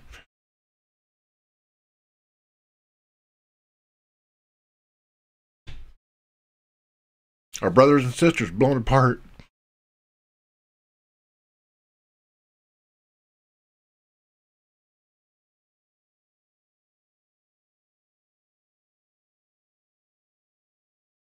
Sent home in body bags.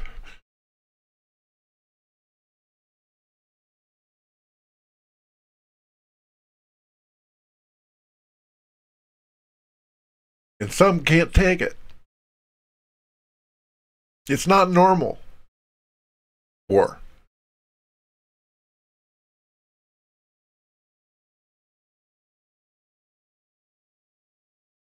It's just the imposition of one person's will over another by means of lead, steel, and high explosives.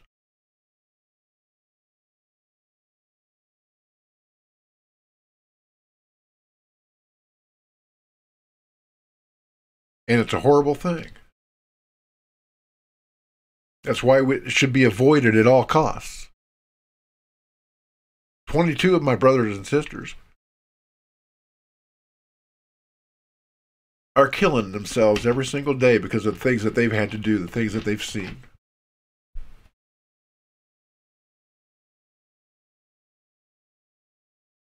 Nobody hates war more than a warrior. And if I go to my grave without ever having harmed another human being, I will be the happiest son of a gun that ever lived on this earth. Even if it's in justifiable defense of my own life or my own family, I don't want to hurt anybody.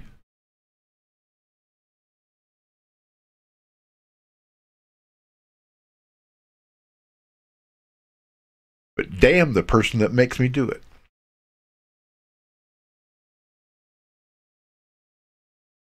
Just because I prefer to be peaceful, don't think for a second that I'm not capable of extreme violence.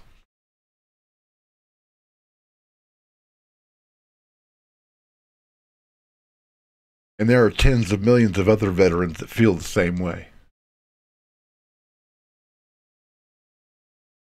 Other patriots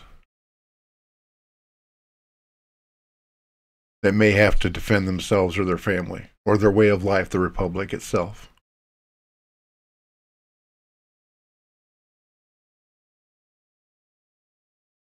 These kids, they're just stupid.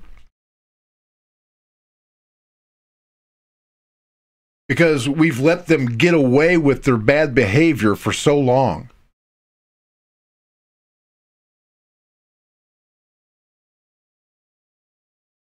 My life's been threatened hundreds of times. My wife, God rest her soul, was threatened with gang rape, a fatal gang rape, until she did. My children were threatened to be burned to death in their beds as they slept at night. I had a guy come from Portland, Oregon, to Flint, Michigan, drive another 3 hours north to my house to deliver me a pizza that he had poisoned, just so he could see the look on my face when I took it from a secret admirer, like I was going to eat something like that.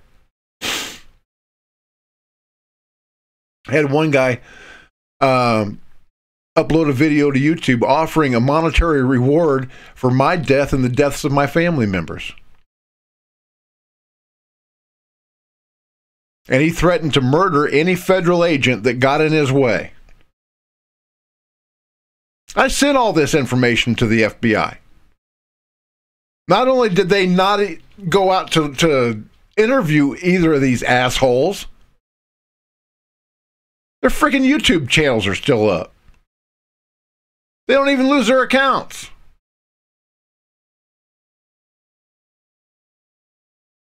People wonder why I carry a gun with me every fucking where I go.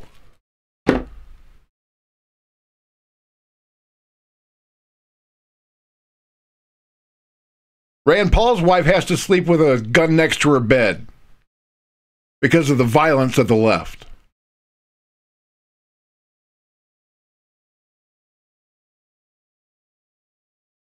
So many people have been threatened, physically attacked by the left. And these people they're not punished at all. threatening a person over interstate lines, as that one guy did, and uploading a video to YouTube and threatening to kill federal agents, there's 3 5-year felonies right there. That jerk-off should be spending 15 years in a federal penitentiary, but he doesn't even get a visit from the FBI.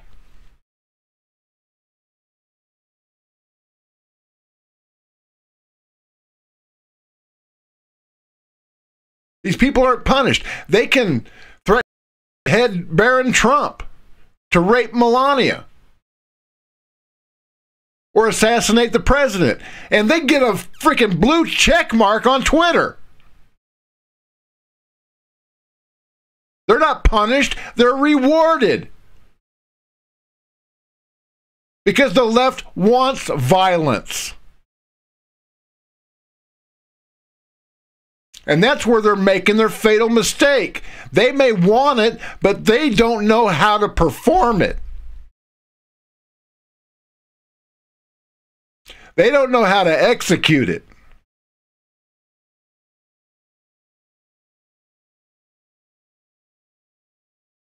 And they're going to get what they ask for.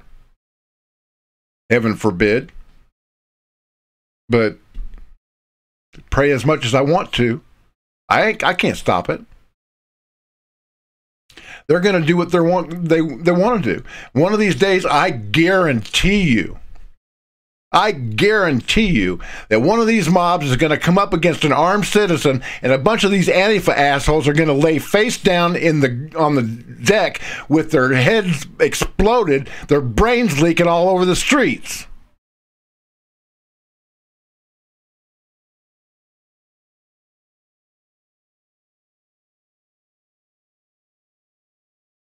If you don't punish bad behavior, if you don't encourage these people from making threats and harassing our senators and our representatives and attorneys general and members of the Trump administration, anybody that wears a red Make America Great Again hat, if you don't stop that harassment and nip it in the bud, people are going to die. You don't have to be a genius to see that coming.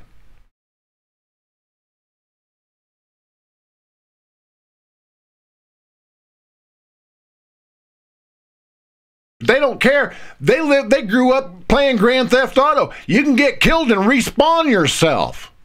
They don't have any idea what happens in real life. You get shot in real life, you die, and you begin to decompose. There is no respawning in life. They want to go to war with us.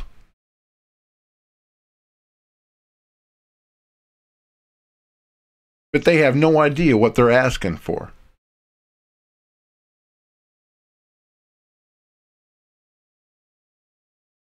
And that rant's over.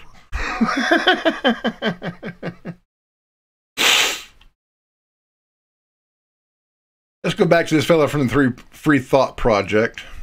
See what else he's got to say.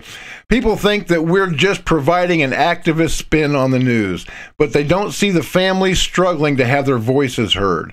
For example, when someone is shot by police, mainstream media sources often just republish the press release from the police department without presenting the victim's side of the story. We give the victims and their families a voice, which is essential to keeping power in check. This also goes to bigger issues like foreign policy as well, including multiple full-scale invasions of Syria that have been prevented because of information that the alternative media made viral.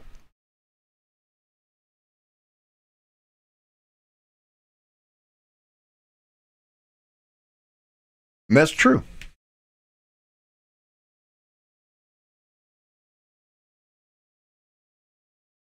I got Eric Bolling fired. Not intentionally. I'm going to show you this. You're going to love it. Like I said, we're going to roll tonight until I have expended all my energy. But in 2014, just as this ISIS stuff was getting going, I knew. All my viewers knew. A lot of people that have been paying attention knew that Hillary Clinton and Barack Obama had manufactured that entire Arab Spring. From soup to nuts. They wanted to install Muslim Brotherhood-led governments all the way around Israel, from Tunisia to Egypt and Libya, and then in Syria. They wanted terrorists in charge. The black flag of Al-Qaeda was flying over Benghazi for a time. And Benghazi, of course, is the military wing of the Muslim Brotherhood. But that information wasn't really available in the mainstream media, even though individual anchors and pundits knew what was really going on in Syria. They weren't talking about it until Eric Bolling did on an episode of The Five, where he outed John McCain for gallivanting around Syria with ISIS terrorists. Watch this. This is awesome. Welcome back to The Truth is Viral. My name is Bob Powell, and we are going to celebrate today because some truth was finally told in the mainstream media. You are going to love this because a Fox News anchor admitted on the air that Fox News is censoring the news coming out of Syria. Yes, sir. Stay tuned. This is going to be great.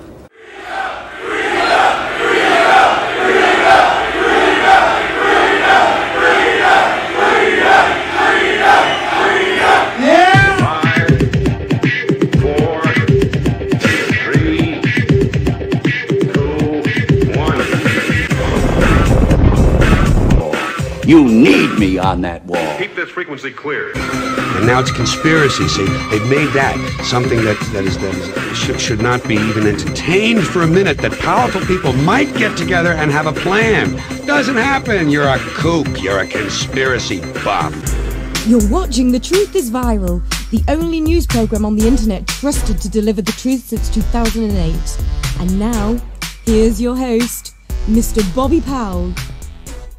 On the June 23rd, 2014 episode of The Five, co-host Eric Bolling, popular news anchor and host of the show Cashing In on Fox News Saturday morning, dropped this bombshell.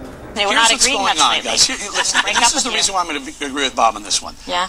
We're now seeing pictures of Abrams tanks and Humvees with ISIS fighters in them. Why is that, Why is that? Because Iraqi soldiers have laid down their arms. Because the Syrian rebels that we armed, who are supposed to help us, are the same people who've turned around and decided they want Iraq as well. And that ties right back into not having an appropriate status of forces agreement to secure the region. Hold on. We have pictures of United States senators with terrorists that we won't run here, but it'll run on other magazines, it'll run in other areas, but we won't run it on this show. He's standing with terrorists. I'm not, listen, all I'm saying is we don't know who our friends are, we don't know who we're arming, we don't know who we're giving money to, we don't know who we're training. We should certainly. So what should we do? Go hide in a closet with our favorite blanket and a flashlight? Let's put 500,000 United States forces on the ground and do it. No, kill them. You see a terrorist, kill them. These are the photographs that Bolling was talking about. They show Arizona Senator John McCain meeting with quote-unquote moderate Syrian rebels. The only problem with that is that one of the moderate Syrian rebels in these photographs is none other than Abu Bakr al-Baghdadi, the leader of the terrorist group ISIS. This is nothing but proof positive that members of our own government are in bed with the most vile scum on the face of the planet. It took a lot of cojones for Eric Bolling to stand up and tell the truth. That's why I like watching The Five, because it's totally off the cuff, totally unscripted, and you get a whole lot of truth out of there. All media outlets have an agenda. They all spin the truth, ignore it, and at times flat out lie about it, so as to cast their particular agenda in the best light. My agenda is to save lives and win souls for Jesus Christ, so lying has absolutely no part in it. If you see something on The Truth is Viral, you can take it to the bank that I believe it to be true. I'm doing this for my daughter, to save other children that I couldn't save. I couldn't save my daughter, but I can save other sons and daughters. And Lion has no part in that mission. The mainstream media is an enormous beast, generating billions of dollars in revenue, influencing elections, and even whether or not we go to war. It is incumbent on all journalists to tell the truth at all times. A lie, even by omission, is still a lie. Just because the organizations themselves are corrupt because they have their own agendas does not mean that there are not individual journalists and individual news anchors that still have that fire and still want to tell the truth. And folks, I'm here to tell you, Eric Bolling is one of the good guys. So this week's Truth is Viral good guy is Eric Bolling. Here's to you, sir. If you're ever up in Alpena, Michigan, I'll be happy to buy you a beer.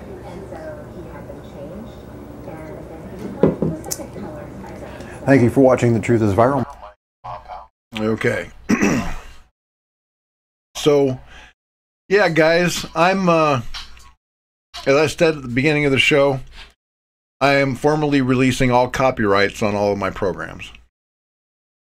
If you want to download any episode of The Truth is Viral and re-upload it onto your own channel, feel free, go ahead, get it done.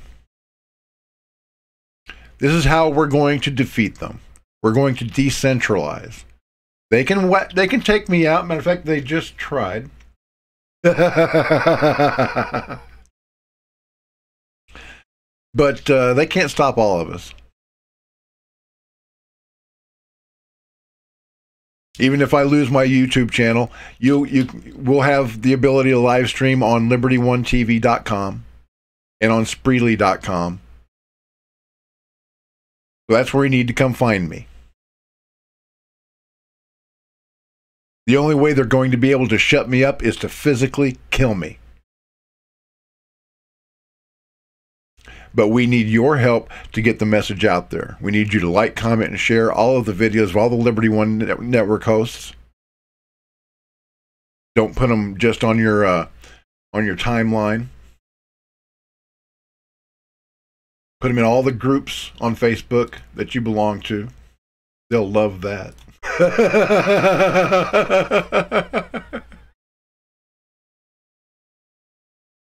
That'd be like trying to herd cats. An impossible task. They might be able to take out 1 or 2 or 559 of us, but they can't stop the signal. Unless they shut the whole internet down. The internet's both a blessing and a curse. You find the most vile forms of pornography and disgusting beheadings and murders and things that still give me nightmares. I still remember Eugene Anderson's gurgles as his head was sawed off.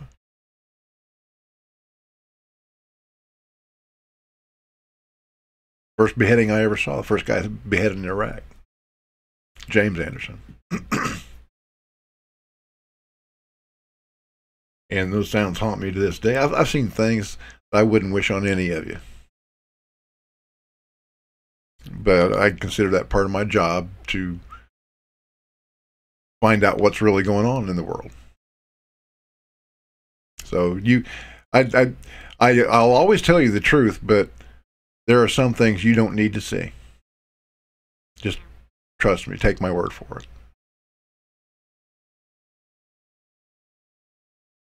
So you can help by subscribing and liking to all the properties that I still have left that are in the video description below. And if you have the ability, please go to bobpowell.blogspot.com and hit that PayPal button.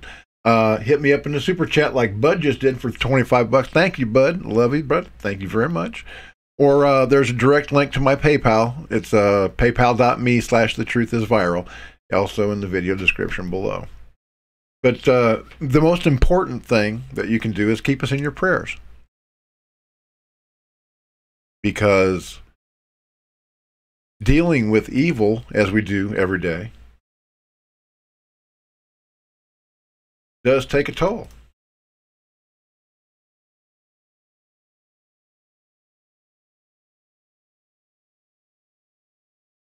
It ain't easy. Go back to my bud Nietzsche. Whoever fights monsters should see to it that in the process that he does not himself become a monster.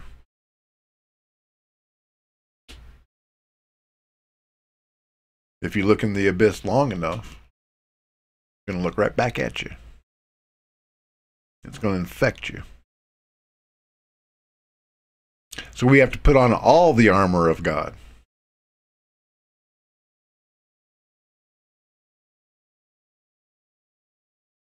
Guns are not our most important weapon. Prayer is.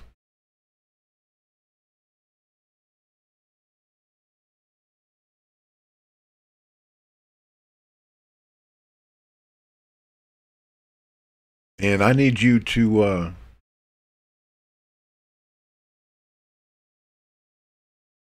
ask our Father in heaven to keep a prayer, to form a hedge of protection around me and my family, keep us safe.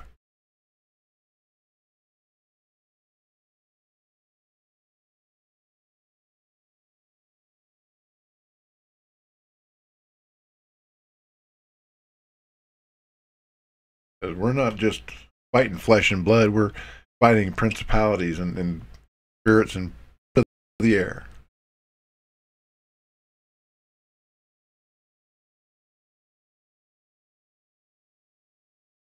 And no copper-jacketed slug is going to kill a demon.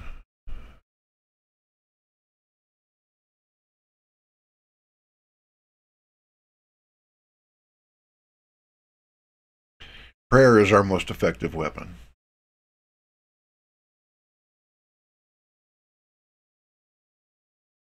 And I'm going to show you another video right now. Something that I watch whenever I want to pick myself up. Because, like I said, this is a constant battle. It's not only a psychological and spiritual battle, it's also an emotional one. And it takes a toll on those of us that have chosen to bring you the news as a profession. Because of the horrible things we see. I'm not comparing it to combat, but it's pretty close.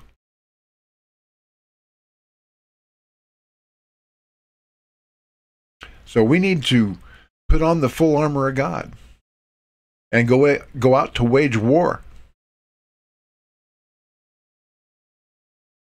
with that mindset. And bring people the good news that there is a Redeemer.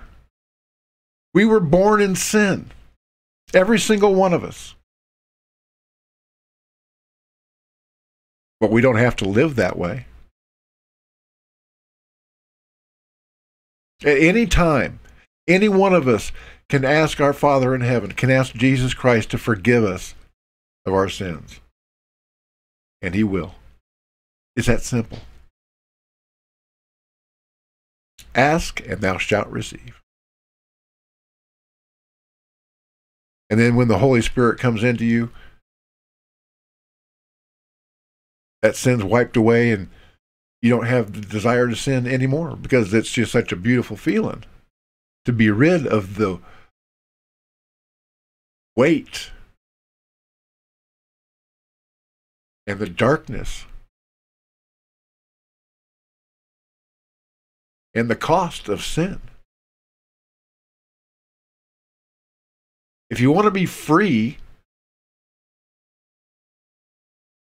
give your burdens to Christ.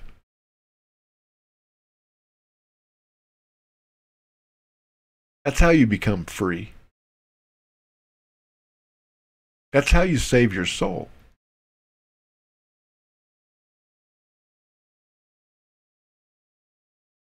So anyway, this is one of my favorite little videos. It's called The Gospel. It's by a man, pastor by the name of Eric Ludy. It's Great little teaching tool. And a great little picker-upper for those days when life just sucks. I'll be back in a few minutes. Enjoy this.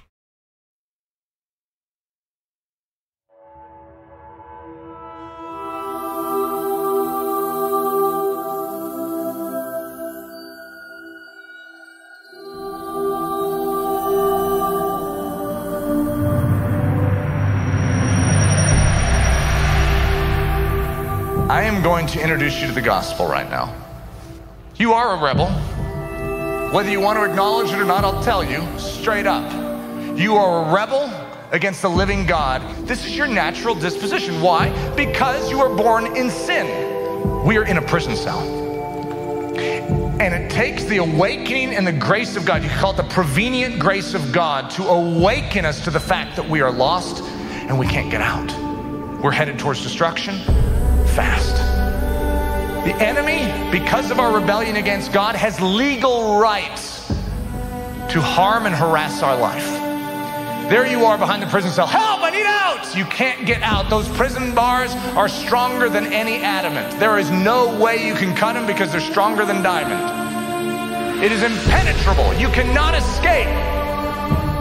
You're doomed, because when the enemy comes in the very end, and he's going to finish you off because he has legal right to do it, and he's going to relish every minute of it. In strolls your intercessor, your mighty man, and he stands between you and that accuser, and he takes the hit that was rightfully yours. He takes the blow that was intended for you. That is an extraordinary reality, that he was turned to a pulp and he actually died. God died for you. Over your prison cell, it has always said condemned, separated eternally from God, guilty. And then suddenly it switches. When you realize what Jesus Christ has done, it says justified. It says forgiven, redeemed. Here's the problem. Most of us have stopped with the good news right there. The blood of Jesus Christ has been shed and he was killed. Now I want you to know that is unbelievable news. But we are still in a prison cell. And so we're praising God from within a prison cell, going, thank you for forgiving me. Thank you for changing the sign on the outside of the prison. And God's word says, could you check the door to the prison cell? Because my blood was shed for more than just forgiveness. Forgiveness was the avenue through which he could make the escape for us. He isn't just interested in dealing with the consequences or the penalty of sin. He's also dealt with the problem of sin. Test the door. It's unlocked. The door to the prison cell is unlocked. Walk out. Smell the open air of freedom and liberty in the life of Jesus Christ. When you get outside the prison cell, there's like this chariot that's waiting. Emissaries from the king, and they say the king beckons you into his presence. You know how bizarre this is when you realize that you were a rebel? That you were undeserving completely. The living God has literally given up his life for you. And now he has set you free. And now the very king is beckoning you into his presence. It's like, are you sure you have the right guy here? I'm a rebel. I stood against my God. I spat in his face. How could he want me? The king beckons you. You get in the chariot. And as you're pulling into the kingdom, you're looking for where they might drop you off. You're looking for that poor district. You're saying, where are you taking me? Well, into the very near presence of the king. He wants you to live right where he lives. Not just the penalty, not just the problem, but an invitation into his very near presence. But as you're coming in, the emissaries say, he wants to adopt you as his child. Me? His child? We are brought in and invited near to share his heart. You come into his presence, totally broken before the reality of what he has done for you. I don't deserve this. Why have you done this for me? I love you. I have a commission for you. For me? You want to have me work for you? I want you to work for me. I want you to represent me. Absolutely. Anything I can do for you, just tell me. I need you to go back to that prison cell that I took you out of, because there's a whole bunch more that need to know about me and my love and my truth. Will you go for me? In a heartbeat. I would gladly serve you any way you want, any way you ask. I need to forewarn you. I'm going to send you out, and you'll be as a sheep among wolves. They'll kill you. They'll destroy you. They'll hate you. They'll persecute you. They will do whatever they can to harm you. I'm in. I'll do it, God. I don't care. You shed your blood for me. I would gladly shed my blood for you. Take my body, take my blood, spend it any way you want. I belong to you in covenant. Take me, Lord Jesus. Send me. The commission, not just the penalty, not just the problem, not just the invitation to his very near presence, not just the adoption as a son and a daughter of the King of Kings, but we are commissioned to represent him. And I want you to realize that is a privilege beyond all other privileges, to bear the very name, the very image, the very reputation of God Almighty. And he says, I ask you to go. Go and make disciples of all men. Go and be unashamed of my gospel and preach it. Go, rescue the lost in the power of my name. For is not the lamb that was slain worthy to receive the reward of his suffering. I'll go. And as you're beginning to head out with his blessing, he says, hold it. Wait, there's one more thing. Not just the penalty, not just the problem, not just the invitation to his very near presence, not just the adoption as a son or a daughter of the King, and not just the commission. This is the capstone. If you think that is all good, you could wrap that all up into one ball and it still falls short of the final one. Because this final one is so condescending on the part of our King. It is so bewildering. It is so extraordinary, so amazing. And this is the truth that turns the world upside down. Before you go, what I'm sending you out to do is impossible. I know. Impossible. And if you do it in your own strength, you'll fail. I don't care. I'm willing to do whatever you ask of me. And if you want me to go in there and just die, I'm willing.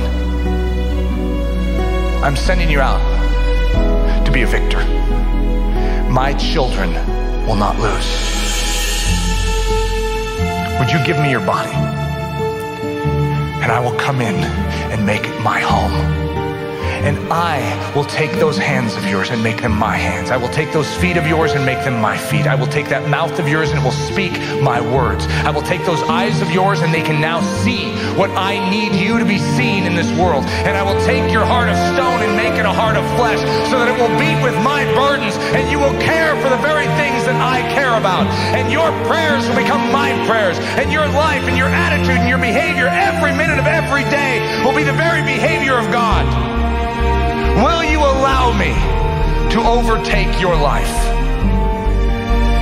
Because then we go into this world as little lambs with the faces of lions. Because the living God Almighty, the consuming, almighty, sovereign God dwells within his children. And as we stand and the wolf pack surrounds us, we stand in the authority in the name of Jesus, and we will not back down. Because we do not head off to war to lose. We head off to war to win. Our God mocks all the powers of earth and hell through fluffy little lambs, because his lambs beat the wolf packs. That's the gospel. The gospel trounces upon all the powers of earth and hell and demonstrates to the universe the manifold wisdom of God, that he is in control. And even though we look weak, and even though physically and naturally we are weak, spiritually greater is he that is in us than he that is in this world. That is good news. And it is a lot better than what's being dealt out today in the church. We need to rise up, proclaim the gospel, and say, I'm unashamed of it. Dear Lord Jesus, take what is rightfully yours. Don't just send us with yourself firmly planted within our souls. We cannot do your work. We cannot bring you glory, even though we're willing to do it without you. Please, if you want to come with us, why in the world would we ever try on our own? You don't have to go on your own. You don't have to pull off the impossible on your own. You don't have to fail any longer. Your God is ready to do it in and through you. You can't do it. You can't muster up the discipline. You can't muster up the intellect. You can't muster up the strength. You can't muster up the perseverance and the fortitude. He can. You can't love the lost. You can't love those that spit upon your face. He can. Don't pray that God would teach you how to love like He loves. Pray that He would fill you with Himself and He would love in and through you. Don't pray that He would teach you to have joy. Pray that the living God full of joy would enter into you. Don't pray that He would teach you how to be peaceful. Ask for the God of peace, the Prince of Peace, to infill you. Because if you try and imitate in your own strength, you will be a miserable replica. But if you allow the impartation of Jesus Christ to overtake you, suddenly it all works. Because it's Him imitating Himself. And He's very good at being God.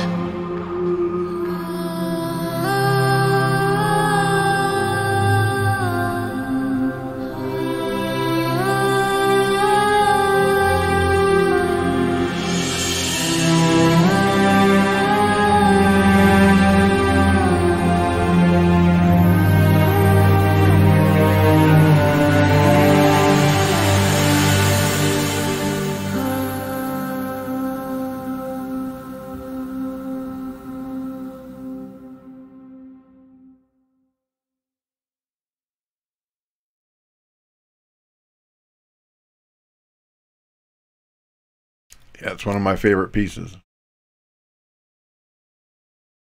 It always helps to know that you're not alone, folks, and if God be with us, who can be against us? You know what I mean? Jelly bean? But yeah, we've got to remember, as we stand and the wolf pack surrounds us, we stand in the name and in the authority of Jesus Christ, and we will not back down. Because we don't head off to war to lose, we head off to war to win. Our God mocks all the powers of earth and hell. That's my Twitter, by the way. My pinned tweet. If you haven't found me over there, go find me now. Well, after the show. Links in the video description below. Buddy0353. I gotta kind of fly under the radar these days. I sent I was feeling really naughty one day. And I sent a tweet to Chelsea Clinton. And she saw it. And I was making fun of her a little bit. Because in one of the text messages that Peter Strzok, the disgraced FBI agent, sent to his girlfriend, Lisa Page, he noted that Chelsea Clinton has a billy goat tick. So I made this short little video and I sent it to her. I just thought it'd be funny. She got me banned from Twitter. This is hilarious. Check this out.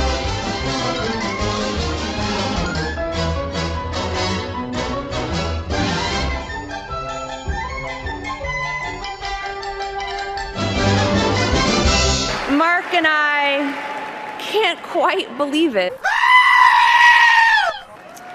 Every soccer game, every softball game, every piano recital, every dance recital. I know my kids are a little young, but I'm already trying to instill those same values in them. I saw it up close. And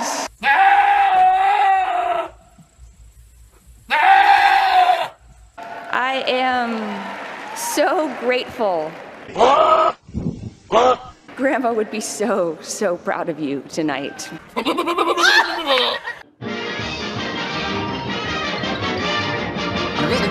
That's all, folks.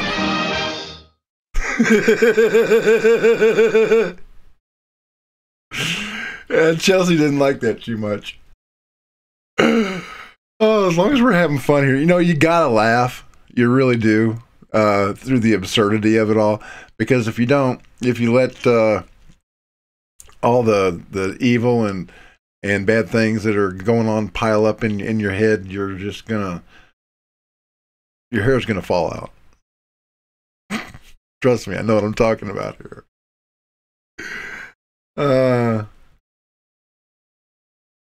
But yeah, I'm gonna play another funny one that I made for you. And you guys remember Mr. Jaws, right? From back in the 70s. Well, maybe some of you do. Some of you are not quite that old. But after the movie Jaws came out, there was a parody of the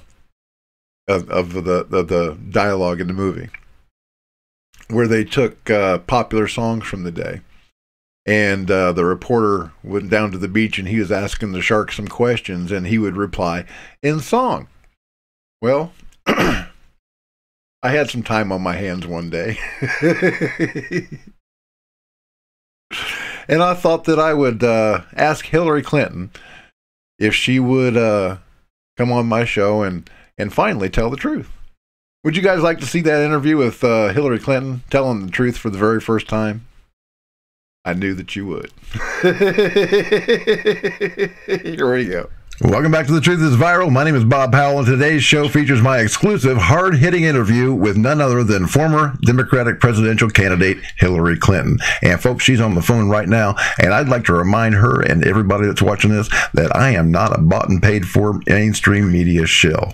I'm going to ask the former Secretary of State the hard questions, and I'm not going to let her weasel out of answering truthfully. So stand by. You're going to love this. You're watching The Truth is Viral, the only news program on the internet trusted to deliver the truth since 2008. And now, here's your host, Mr. Bobby Powell. Secretary Clinton, I'd like to thank you again for agreeing to come on to The Truth is Viral and making a pledge to be absolutely truthful in this groundbreaking interview. I'm sure that your handlers looked into my background before they would allow you to do this interview. Do you mind if I ask nowhere, Madam Secretary? I just thought I'd mention that. Like I said, I'm not one of these lamestream media stooges that you can influence with power, position, or money, and you can't scare me either. So why don't we get right to the interview? For my first question, I'd like to ask why you think that more than 2/3 of the American people believe that you are the most corrupt and dishonest politician in a generation. I'm a liar! Yeah, I'm a liar! Well, thank you for that refreshing bit of honesty. And can you tell my viewers what you were doing for the 11 hours that you spent testifying in front of the Congressional Benghazi Committee? And what were you thinking as you were being grilled? It's getting hot in here! And what was Congressman Gowdy's response? You can't hide your lying eyes.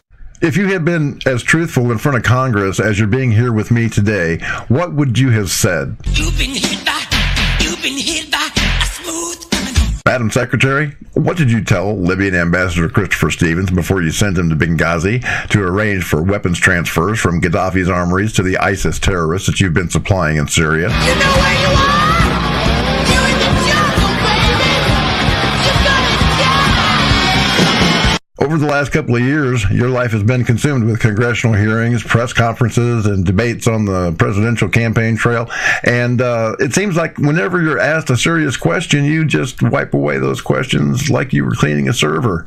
Why is that? I love to dance a little sidestep. Well, Hillary, you're not that slick, because since the American people sent you packing and elected Donald Trump as their president, the Office of the Inspector General has been looking into the FBI's handling of the Benghazi and email investigations and intends to reopen them in light of the reports that FBI agent Peter Strzok soft-pedaled his interview with you. What do you think about that?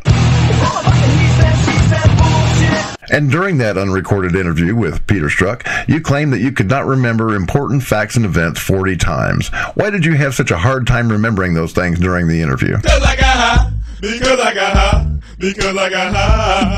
If you're called back to testify about your past scandals, the new looming Uranium-1 scandal, and that stupid fake Russian dossier that you and the DNC cooked up and paid for, will you continue to lie to Congress and the American people every time that you open your filthy sewer? You ain't seen nothing yet.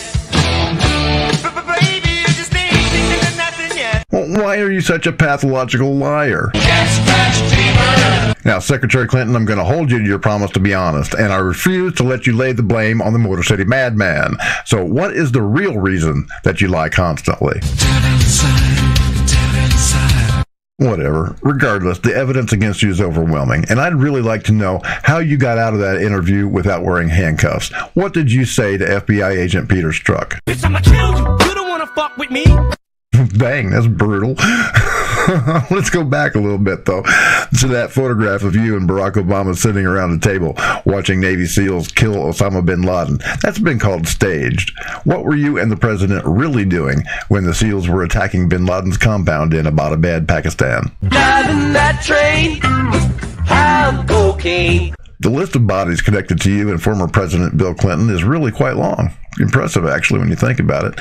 You've been accused of killing scores of people from Vince Foster to John F. Kennedy and even DNC email whistleblower Seth Rich. Doesn't it bother you to have that much blood on your hands? Let the bodies hit the floor. Let the bodies hit the floor.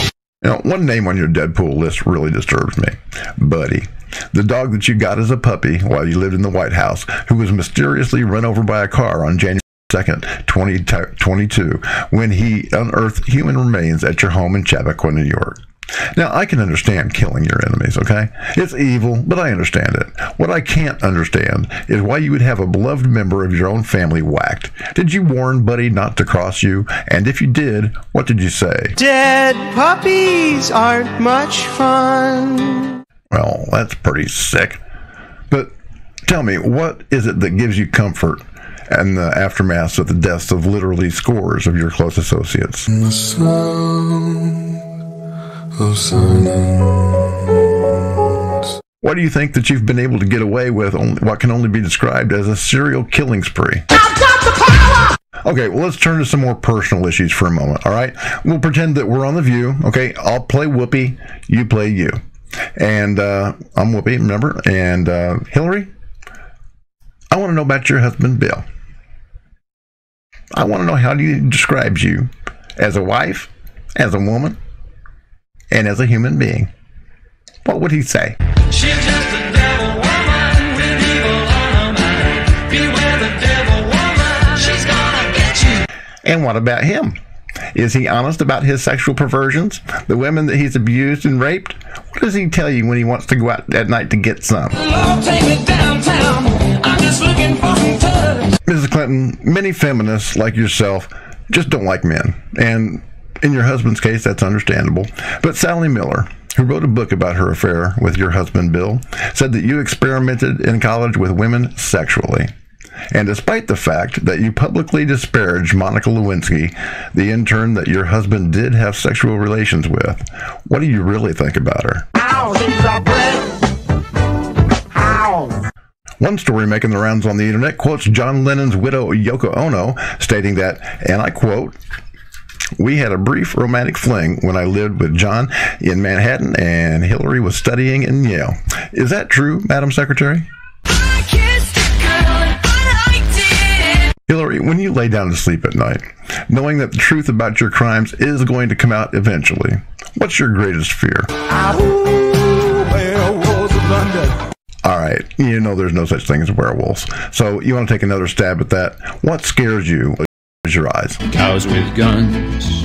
Now, Mrs. Clinton, you gave me your word. You said that for the first time in your life, you were going to be totally honest and completely candid. Now, I want an honest human moment from you. What thought keeps you awake at night? They're coming to take me away, ha-ha. They're coming to take me away, ho-ho, hee-hee, ha-ha. To the happy home with trees and flowers and chirping birds and basket weavers who sit and smile and twiddle their thumbs and toes, and they're coming to take me away, ha-ha. I can understand that. I can imagine that the thought of being executed for treason has to be a nightmare. So how do you deal with that stress? Is alcohol the only crutch that you use to make it from one day to the next? What other substances do you abuse to forget how evil you are and to make life tolerable? Oxycontin, Xanax, bars, Percocets, and Loratab. Values, morphine, patches, ecstasy, and it's all up for grabs. When you get that high, you've got to have the nastiest case of the munchies. So what's your favorite snack food? Fish heads, roly-poly fish heads, fish heads, eat Okay, so you're good with being so heavily medicated that you eat fish heads. You forget what room that you're in, and you have trouble walking to your limo. Why do you do that to yourself? As a young defense lawyer, you laugh after you got a man who had raped a 12-year-old girl into a coma off with time served by suppressing evidence and smearing the child by stating that she had a thing for older men and that she had asked for it. You take money from Muslim regimes that imprison and kill gays, and you still want to portray yourself as a defender of women and the LGBTQ community. So what do you got to say about that? Isn't it ironic? Don't you think? Mrs. Clinton, it's obvious that you are literally a malignant narcissist, a pathological lying psychopath that will say and do anything in order to advance the devil's agenda. Why can't we be friends? Why can't we be friends?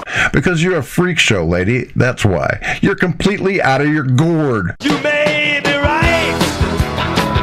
I may be crazy.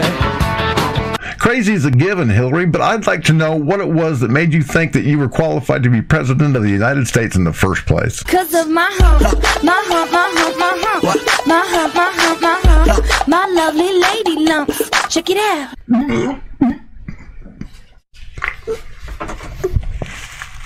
Excuse me, folks. That was just a little too much.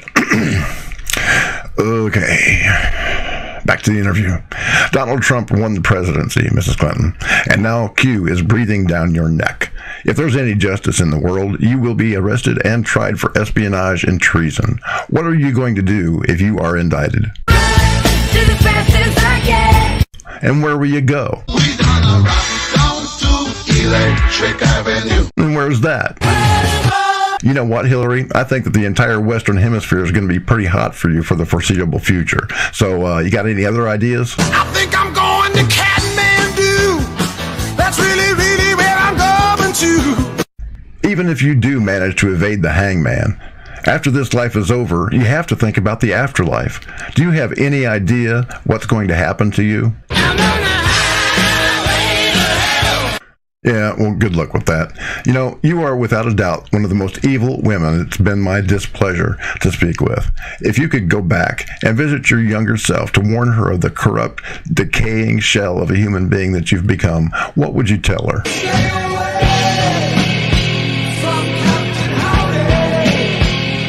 And is there anything else that you'd like to say before I close out this interview? You ain't getting shit. No, you ain't getting dead. You take from me and Ma. Yeah, how do you like that? For Christmas. You know, Ma. Well, you know what? That's perfectly okay, Mrs. Clinton, because I'm pretty sure that any present from you would most likely tick. So, good luck with your life, because, Sweet Pea, you're going to need it. And thank you again for being on The Truth is Viral. Yeah, folks, we gotta have some fun every now and then, because I'm telling you, if you fill your head with all the doom that's going on in the world, all the evil and nasty things, and there's not room for any love and any joy, it's gonna make your hair fall out. Trust me, I know what I'm talking about.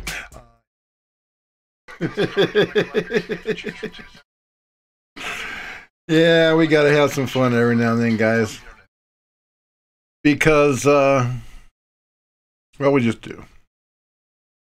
It's part of being a well-balanced, mentally healthy individual. You can't obsess on anything all the time.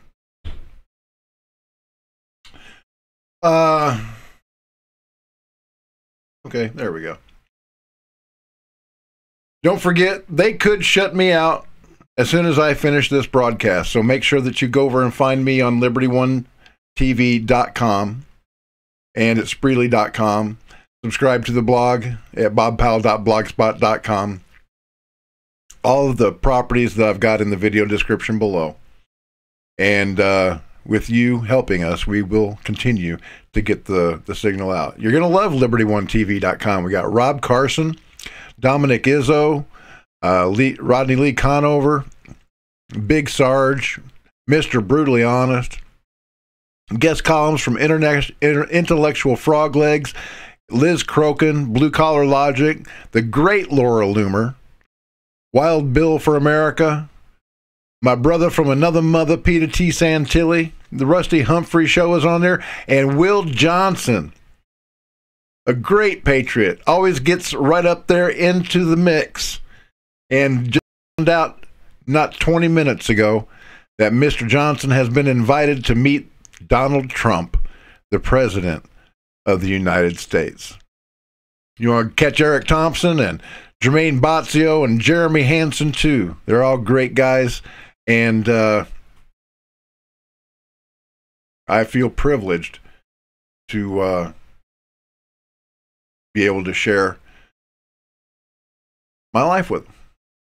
We talk together off screen and behind the scenes. We have our little confabs, figure out strategy. Because you don't go into battle without having already fought it in your mind. Sun Tzu again. The successful warrior has won before he ever steps onto a battlefield.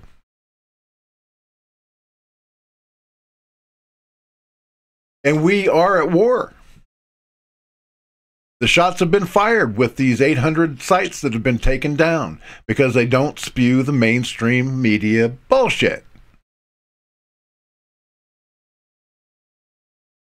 And I'm going to go back to this Zero Hedge article about why this is so dangerous, this purge of conservative and alternative media sites and hosts. Why it's so dangerous. It's dangerous for everybody.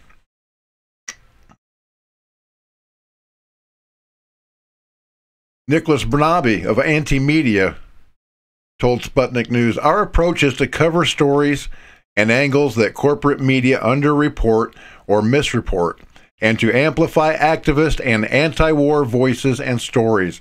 All of our content is professionally fact-checked and edited." I got into this line of work because I felt there was a need for media that challenged mainstream assumptions and biases in politics. I wanted to shed light on corruption and wrongdoing against oppressed peoples and cover the harsh truth about American foreign policy. Over the last 28 days, we reached 7,088,000 people on Facebook. They don't want you to tell the truth. Not only does it cut into their bottom line, it undermines their mission to destroy this country and exert their will on sovereign nations around the world that have done nothing to us. Now, I was all in favor of the invasion of Afghanistan. We had a clear and defined enemy. We weren't allowed to prosecute that mission with the full effectiveness of the United States military. That's why we've been there since 2001. If they took the leash off of us, took the muzzle off the devil dogs, that war would have been over a decade ago. As I said, warriors above all hate war.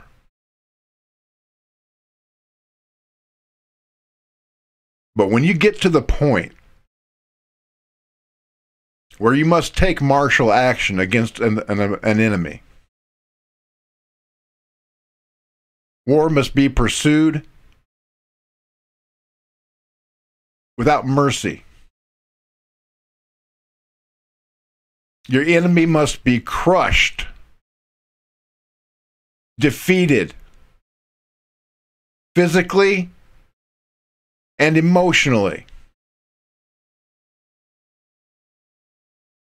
The Japanese weren't going to give up in World War II until we blew the shit out of 2 of their cities. Yes, innocent people die, and that's a terrible thing. But they learned their lesson, didn't they? Not only did the atomic bombs on Nagasaki and Hiroshima save over 1 million American casualties that would have been had if we'd had to invade physically, It ended up saving a lot of Japanese civilians, too. You know, they were training their kids and their women to fight us with sharp sticks. And they would have done anything for their God Emperor. They were told lies about us, that American troops would rape them and their children and eat them. The Battle of Okinawa, women would take their children and they would jump off cliffs rather than face American liberators, which is exactly what they were. See, the Japanese were the victims of Japanese propaganda. Japanese civilians had to listen to nothing more than Emperor Hirohito is a god.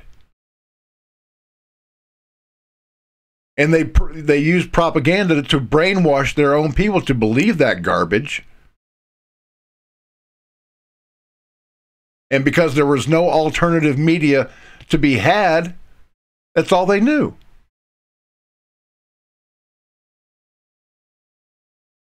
But I'm with Nicholas. War should be prevented whenever possible. And I do that. I do that all the time.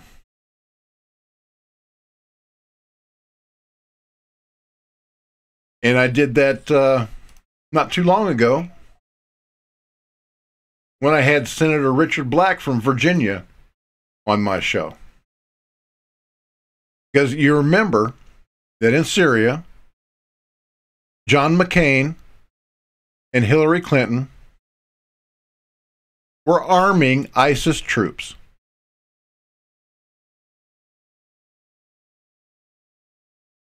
You know why Saddam Hussein didn't have any chemical weapons and weapons of mass destruction as George Bush promised us? I'll tell you why right now. Because after the first Gulf War, he'd kind of learned his lesson. He shipped all of his weapons to Syria. But then when the Arab Spring reached Syria, Bashar al-Assad decided, hey, I don't want to get hung in a public square like Saddam Hussein was. He's a bright man, actually, Bashar al-Assad. He's an ophthalmologist. He got the job as the president of Syria because his dad died. No other reason. He wanted to fit people for glasses for a living. That was his deal. And in Syria, under Bashar al-Assad, before this stupid Clinton and Obama-inspired Arab Spring, there was relative peace in Syria. Yeah, they were technically at war with Israel, but there were no real hostilities. And here's the thing. Muslims of different sects, the Sunni and the Shia, and Christians and Yazidis all lived in peace. There was no religious violence in Syria before the fake Syrian revolution was started.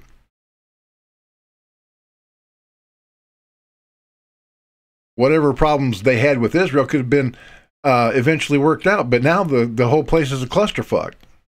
Use my language. I'm just getting to the point where I don't care anymore. I'm going to just tell you the truth and just let it all out there. But Assad decided he didn't want to have any part of being kicked out of the country and suffering the same fate as Saddam Hussein or Muammar Gaddafi. So he gave up his chemical weapons. The United Nations went in and took them all. But we're still being fed this line that Bashar al-Assad is gassing his own people. When the fact is, the people that were doing the gassing were the Al-Qaeda terrorists that Obama and Clinton and McCain were arming. 20,000 shoulder-fired missiles went from Gaddafi's armories through Turkey, shipped by the CIA to Al-Qaeda terrorists in Syria. Chemical weapons, too. And I had Virginia Senator Richard Black on my show. He's actually been to Syria, met Bashar al-Assad several times, had dinner with him and his wife. And while I was speaking with Senator Black, I'm going to show you, well, I showed my viewers at the time, and I'm going to show you now, video that I obtained of al-Nusra, which is basically the same as Al-Qaeda, terrorists mixing, testing, and deploying chemical weapons. Despite all of this visual evidence, they still want to blame Bashar al-Assad. And you remember the Harry Reid clip, right? When he said that the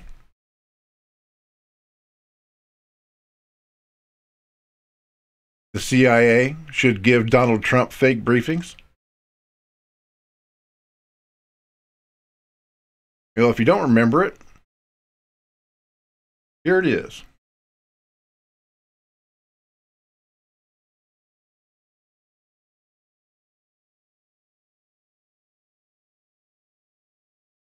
This is Harry Reid at the Democratic National Convention in 2016 telling this news anchor on CNN that the CIA should lie to Donald Trump.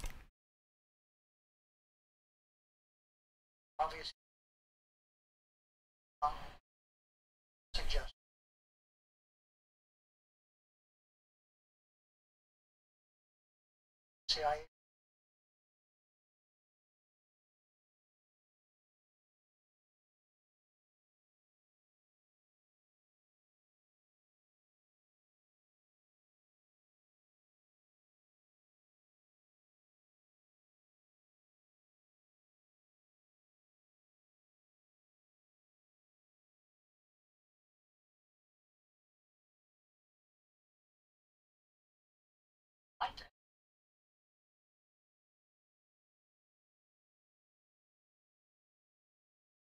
So basically, Harry Reid, member of the deep state from way back, suggesting in public that the intelligence community lied to Donald Trump.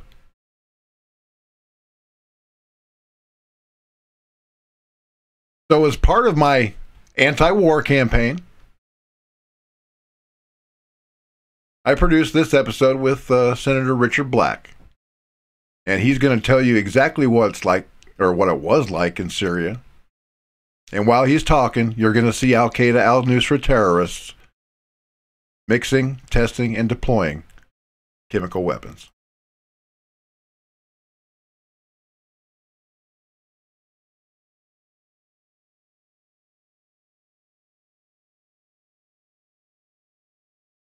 He believes that Syrian rebels are responsible for the recent chemical weapons attack in Syria. Now, Senator, while you and I are talking, I'm going to be showing my viewers some video of al-Nusra terrorists mixing, testing, and deploying chemical weapons. But that's not really a surprise to you, is it? Yeah, I'm not surprised. You know, it was very widely reported there's a major CNN report that's easy to come up with online, and it talks about a major U.S. airstrike using B-52 bombers against an ISIS poison gas factory in Mosul. Now, of course, you don't just produce the gas and keep it in tanks. What you do is you put it in artillery shells and anti-tank mines and things of that sort.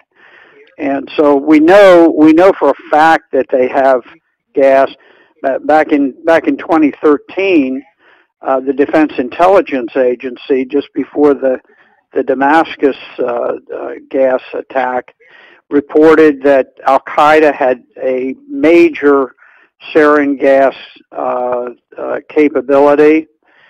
And so it goes way back, and the problem is that we have a CIA and a State Department that are, they have objectives in mind, and they just put out whatever propaganda they can, and it's a huge amount because they've got an unlimited budget, and it's just ordinary citizens who are able to use social media and that sort of thing to try to get the truth out. But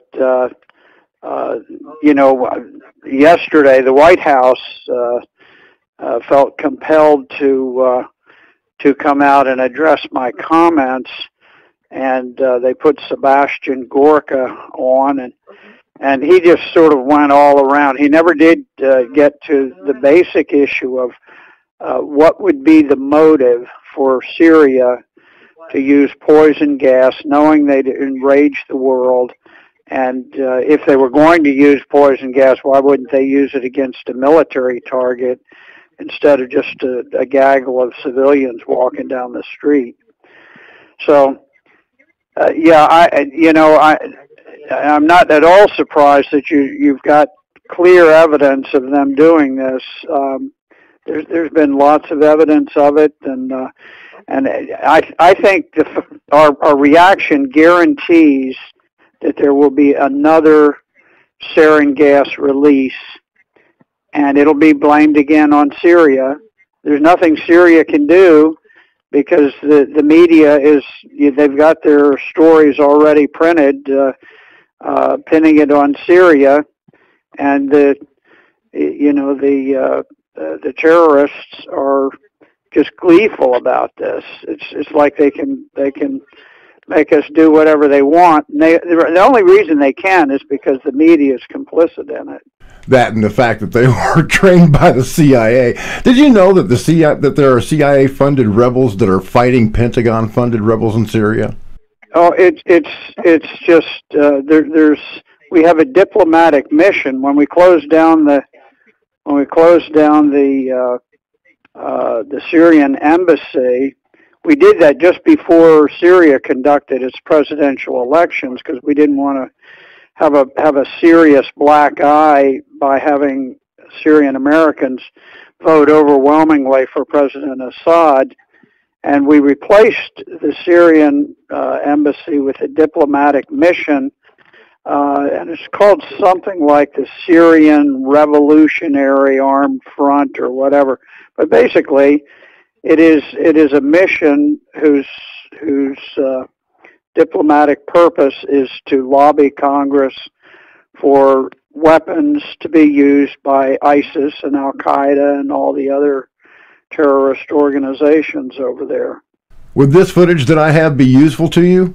You've got a much larger voice and a much larger reach than I do, and I'm desperately trying to prevent an unnecessary war with Russia, especially when it's based on faulty or misleading intelligence. Yeah, you're exactly right. I mean, now we're starting to blame Russia for the sarin gas attack. I just ran across a couple of things, and I mean, the absurdity. It doesn't matter how absurd the claim is, as long as all the media are in lockstep and say what they're told to say.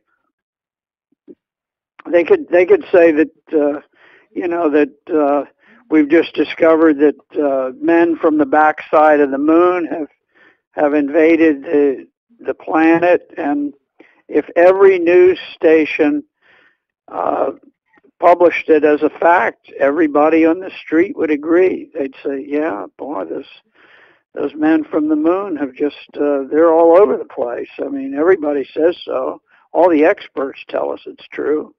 But I'd encourage you to, use your network of emails or however you communicate and get the word out about this.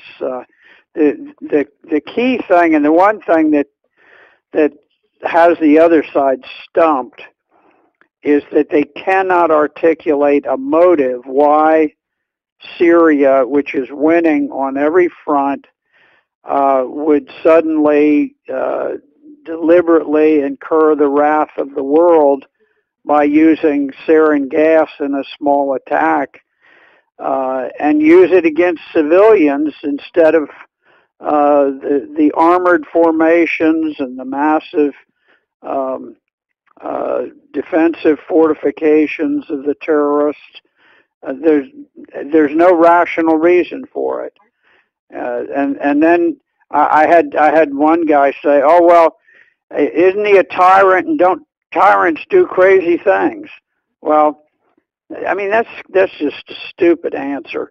If you look at the many videos of President Assad, he is exactly the way he was when I met with him in his office. He is a soft-spoken, very thoughtful, extremely intelligent, rather gentle man. And his wife is very much the same. She's a little more charismatic. But in 6 years of war, we have not been able to come up with one puppet leader who's popular with the Syrian people. The Syrian, often the media says, "Oh, well, look at this.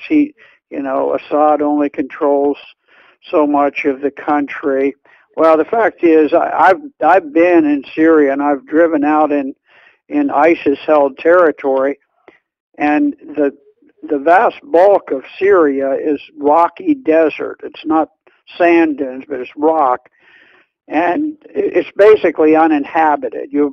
There may be one family per square mile in some areas, but when you talk about the inhabited portions, 80% of the Syrian people are under government control and protection. And of the other 20%, the ones that are under the terrorist rule, 2/3 of those wish that they could get over to the government side, and they just can't. Well, Senator, whether Assad launched that strike or not, he's been vilified by the entire world, which actually I think was the very purpose of this false flag. And at some point, he's going to have to go. But for the time being, don't you think that defeating ISIS should be the first order of business? If the U.S., Russia, and Assad coordinated their efforts, ISIS would be toast in very short order. Well, I don't think President Assad is the problem. Here's the thing. He is essentially the glue that holds Syria together. The reason that from the very beginning they have tried to get him out of office is because they know that he has the love and affection of the Syrian people. The only people who say Assad must go are foreigners. They're not Syrians. Now you've got some of the jihadists, the beheaders and the crucifiers and the people that rape 6-year-old girls, and they say Assad has to go. But when you talk about the man in the street, the ordinary, everyday Syrian, they love President Assad and his wife. And I think they generally understand that if he goes, he's going to be replaced by a puppet regime installed probably by Saudi Arabia. It'll be a vicious Islamic state under Sharia law, and they're going to start executing hundreds of thousands of Christians and Alawites who are known as the Friends of the Christians. They want to get rid of him because they want to essentially install Al-Qaeda. Well, that's been my position for years, that this whole Arab Spring was nothing but a plan by the globalists to surround Israel with hostile Islamist regimes headed by the Muslim Brotherhood, which we know is the political counterpart to Al-Qaeda. You're right on track, and this idea that somehow you would be amazed. I went to visit Assad, and it was easier for me to go in and visit with him than it was for me to go through the airport or probably even to go into the county library. Do you have any plans to go back to Syria in the near future? Because I'd love to tag along. I'm almost sure that I will, unless we install a jihadist government. Frankly, I feel safer there than I would if I went to Saudi Arabia or Turkey, because I think I'd be assassinated if I went to one of those countries. But you know, it is amazing. Do you know Bashar al-Assad drives himself?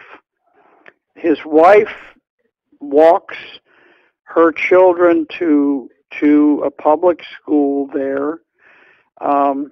When they took over, when he became the president, people were quite startled because instead of moving into some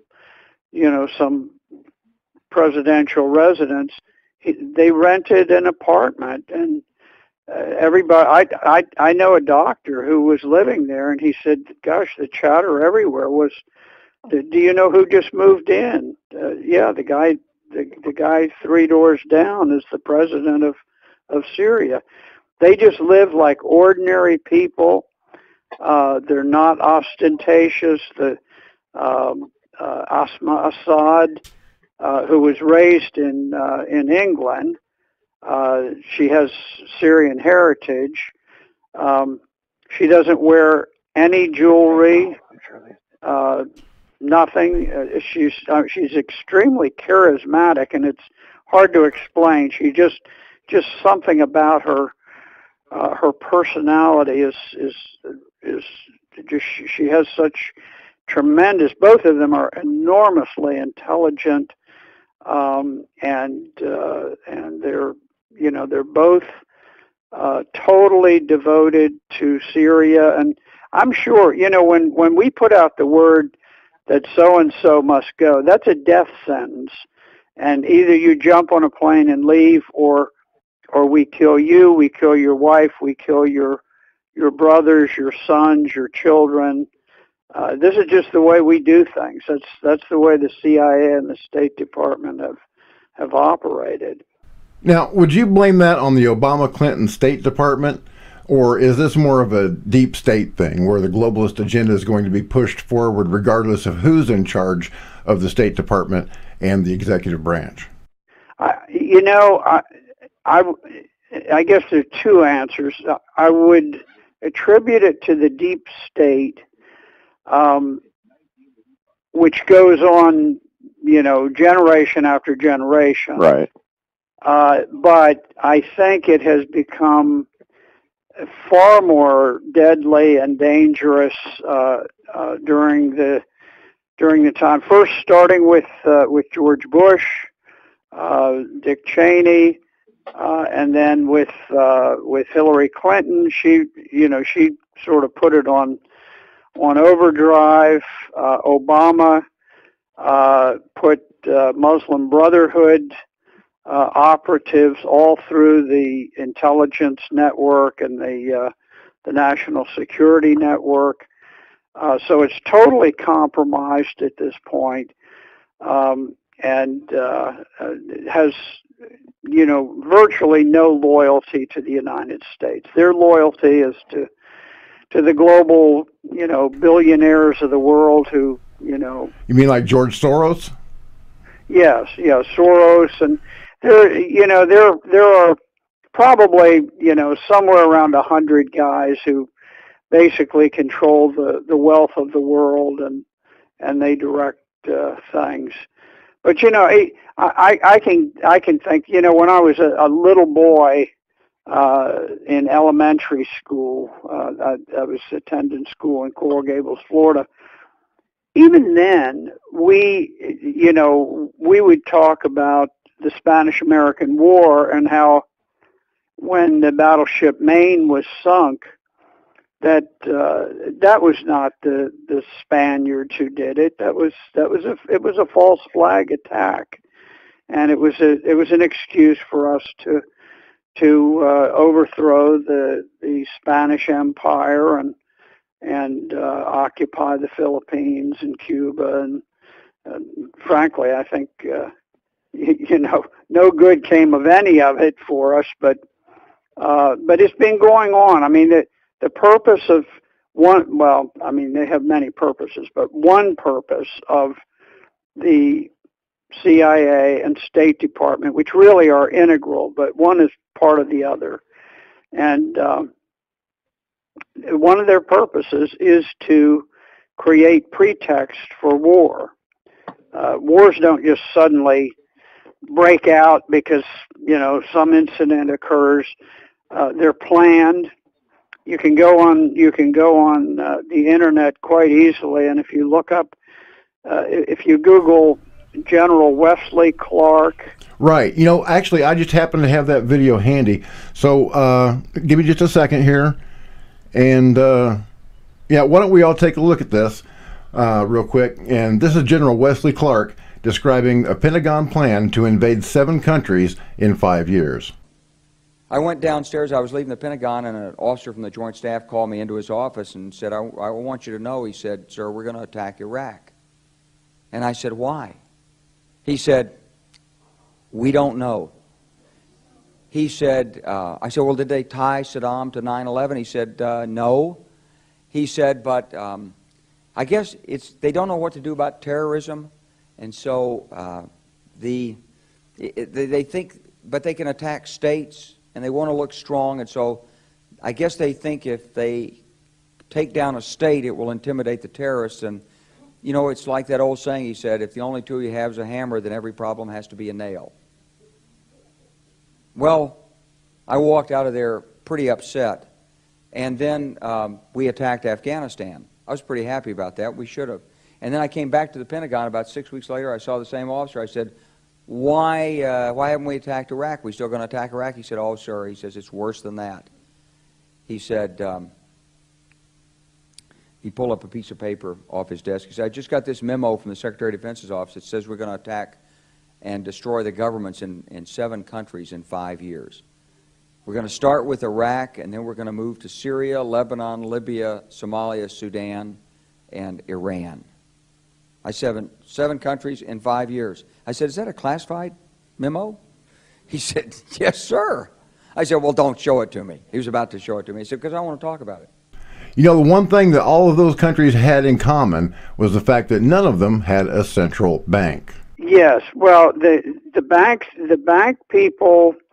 If you look now, Libya, there were 2 reasons for invading Libya. One is that Libya had just established a hard African currency backed by gold. The dinar, yes.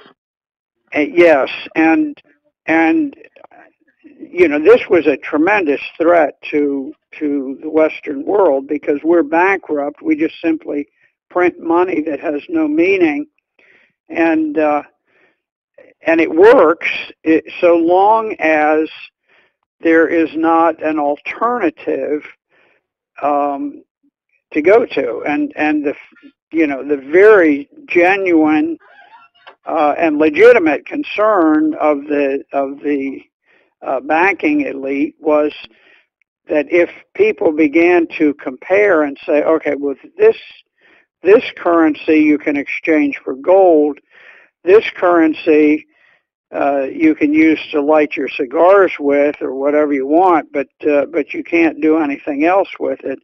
People would say, you know what, I think I want to have hard currency. And so that, Libya had to fall because of that. The other thing, though, is that we had to get into Libya in order to plunder their weapons and use them to overthrow Syria. Senator, you've basically just confirmed everything that I've reported about Libya and the Middle East for the last 4 years. In fact, I think that that's what got Ambassador Stevens killed, was that he was running guns and fighters from Libya to Syria through Turkey. And Fox News famously exposed this several years ago. There's been a lot of discussion about what our operatives were doing there at the time when this attack happened, and that there was discussion about moving weapons out of that very volatile area in Libya. What do we learn about that in here, Catherine? Well, Martha, another DIA memo dated October 5th, 2012, leaves no doubt that U.S. intelligence agencies were clearly aware that lethal weapons were being shipped to Syria via the port of Benghazi. In a recent interview with Bret Baier, the former acting CIA director skirted the topic. Were CIA officers tracking the movement of weapons from Libya to Syria? Can't talk about that. Can't talk about it. Can't talk about it. You know, Senator, I'm fully convinced that Hillary Clinton was having Ambassador Stevens and the CIA run guns and personnel to Syria in furtherance of a criminal conspiracy to topple Arab leaders across the Middle East. What do you think about that, Senator? Was Ambassador Stevens running guns to jihadists? Well, what happened?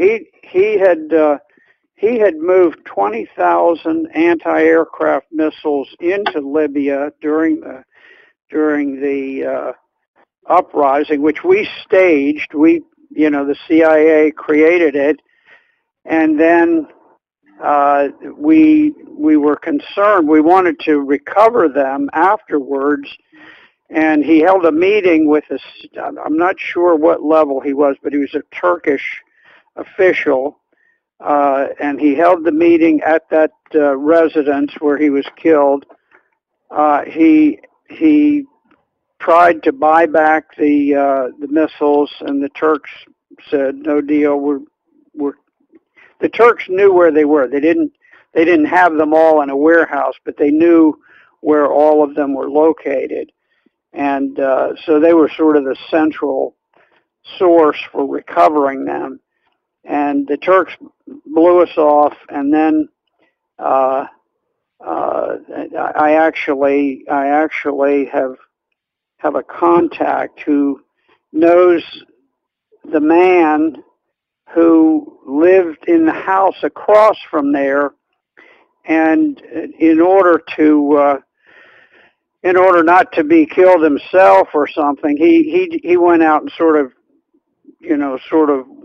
accompanied the jihadists as they went in, and he was actually there. He saw Chris Stevens' body dragged out of the room, and interestingly, that particular place had an emergency escape route built into it, and it's one of these doors. You open it up, there's a slide, you slide down the slide into an armored car, and the armored car takes off, and you escape. There were 6 Caucasian men who slid down there and escaped, and left left Stevens in there.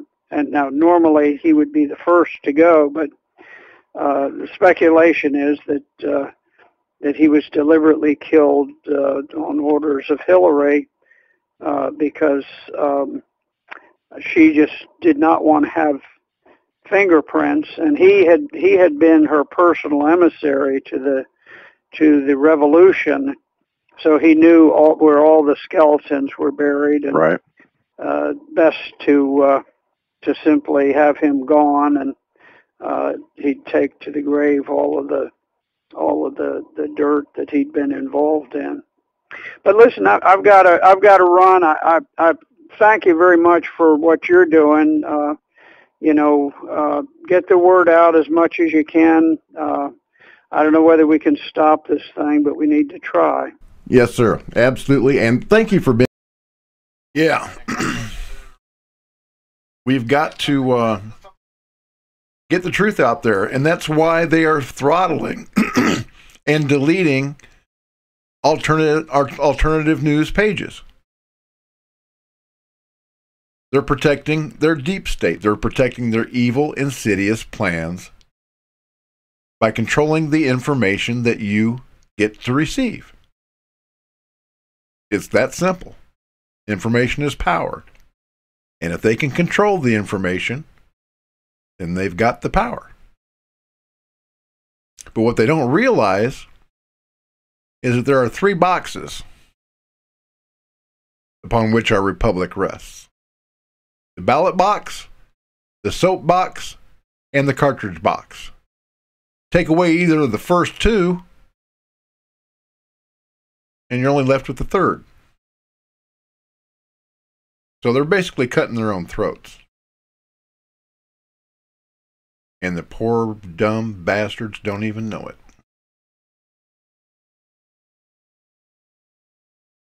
But like I said, remember that they can cut me off at any time.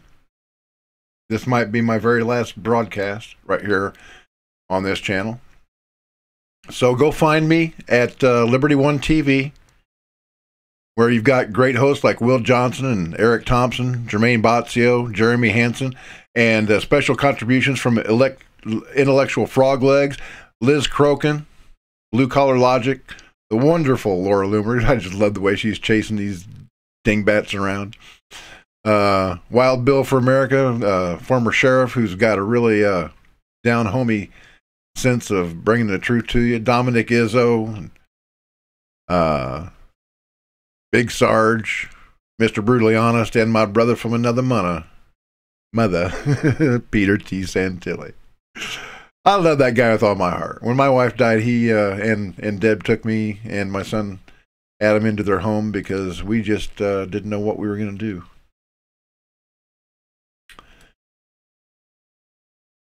And stayed down there in Ohio with him for about a week, and they took our mind off of it, the loss that we'd just suffered, and provided a lot of love and healing space for us. And I'll never forget that. But what we were looking for, my wife wasn't there. She wasn't anywhere, and that realization came home when we came home. And I spent the next 3 months in bed till Thanksgiving. My son and I just binge watched Netflix and ordered food out. And that's when we got Orion. Alan, I got Orion for Adam when my wife died because he really wanted somebody to take care of. And he has become a wonderful addition to our family. He abandoned me tonight. Not even his catnip-infused Uncle Cy Whoopi is enough to keep him in here when he wants to go out prowling. I think he's asleep in the other bedroom right now. He's usually my co-host. I usually put him on camera, but tonight he's just not around. But yeah, they want to control the information, and they're willing to take down anybody that they have to in order to do it. You remember what happened to Alex Jones, right? I'm not particularly fond of Alex Jones.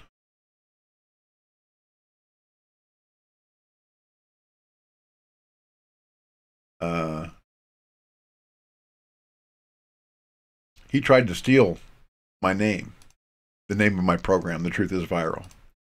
See, Alex has been watching my show for years. He sent me a friend request on LinkedIn. Remember, he sent it to me, not the other way around. So I know that he was watching my stuff. I could tell he was watching my stuff because of all the stories you ripped off of me. But without attribution, I might add. But the final straw came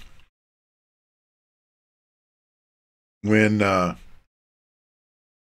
viewer sent me this clip from one of his shows where he said on the air that he wanted to copyright The Truth is Viral. The name of my show that I've been broadcasting under for a decade.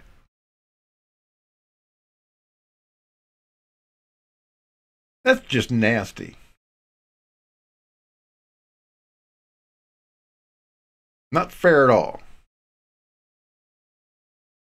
You don't have to believe me. Listen to the fat man himself tell you about it.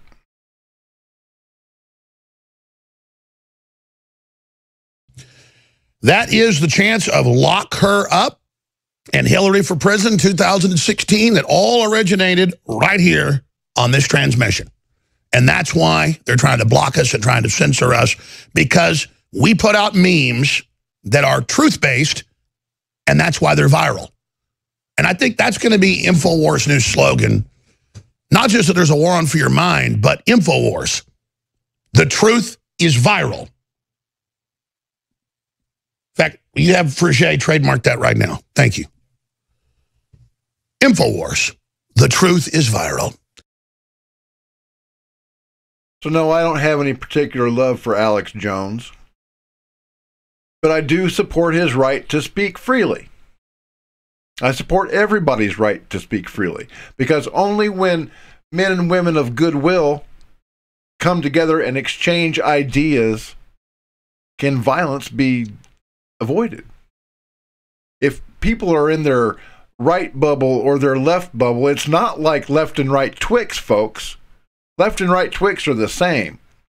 But if they're in their own ideological bubble over here and a bubble over here, all they hear is the worst stuff about the other side, and they never come together. That's what's behind Facebook protecting these trolls from Macedonia and West Africa that are in all the Facebook groups and posting the most outrageous things, disgusting things about President Trump and his daughter and his wife Melania, his children. They want to drive us apart, divide and conquer. That is their modus operandi.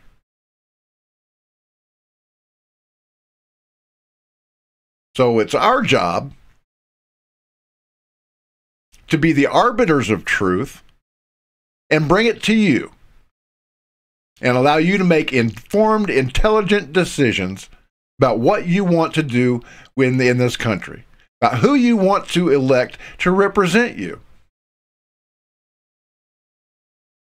And we've got a social contract with our elected legislators. We send them to Congress, and it's their job to do what we tell them to do. And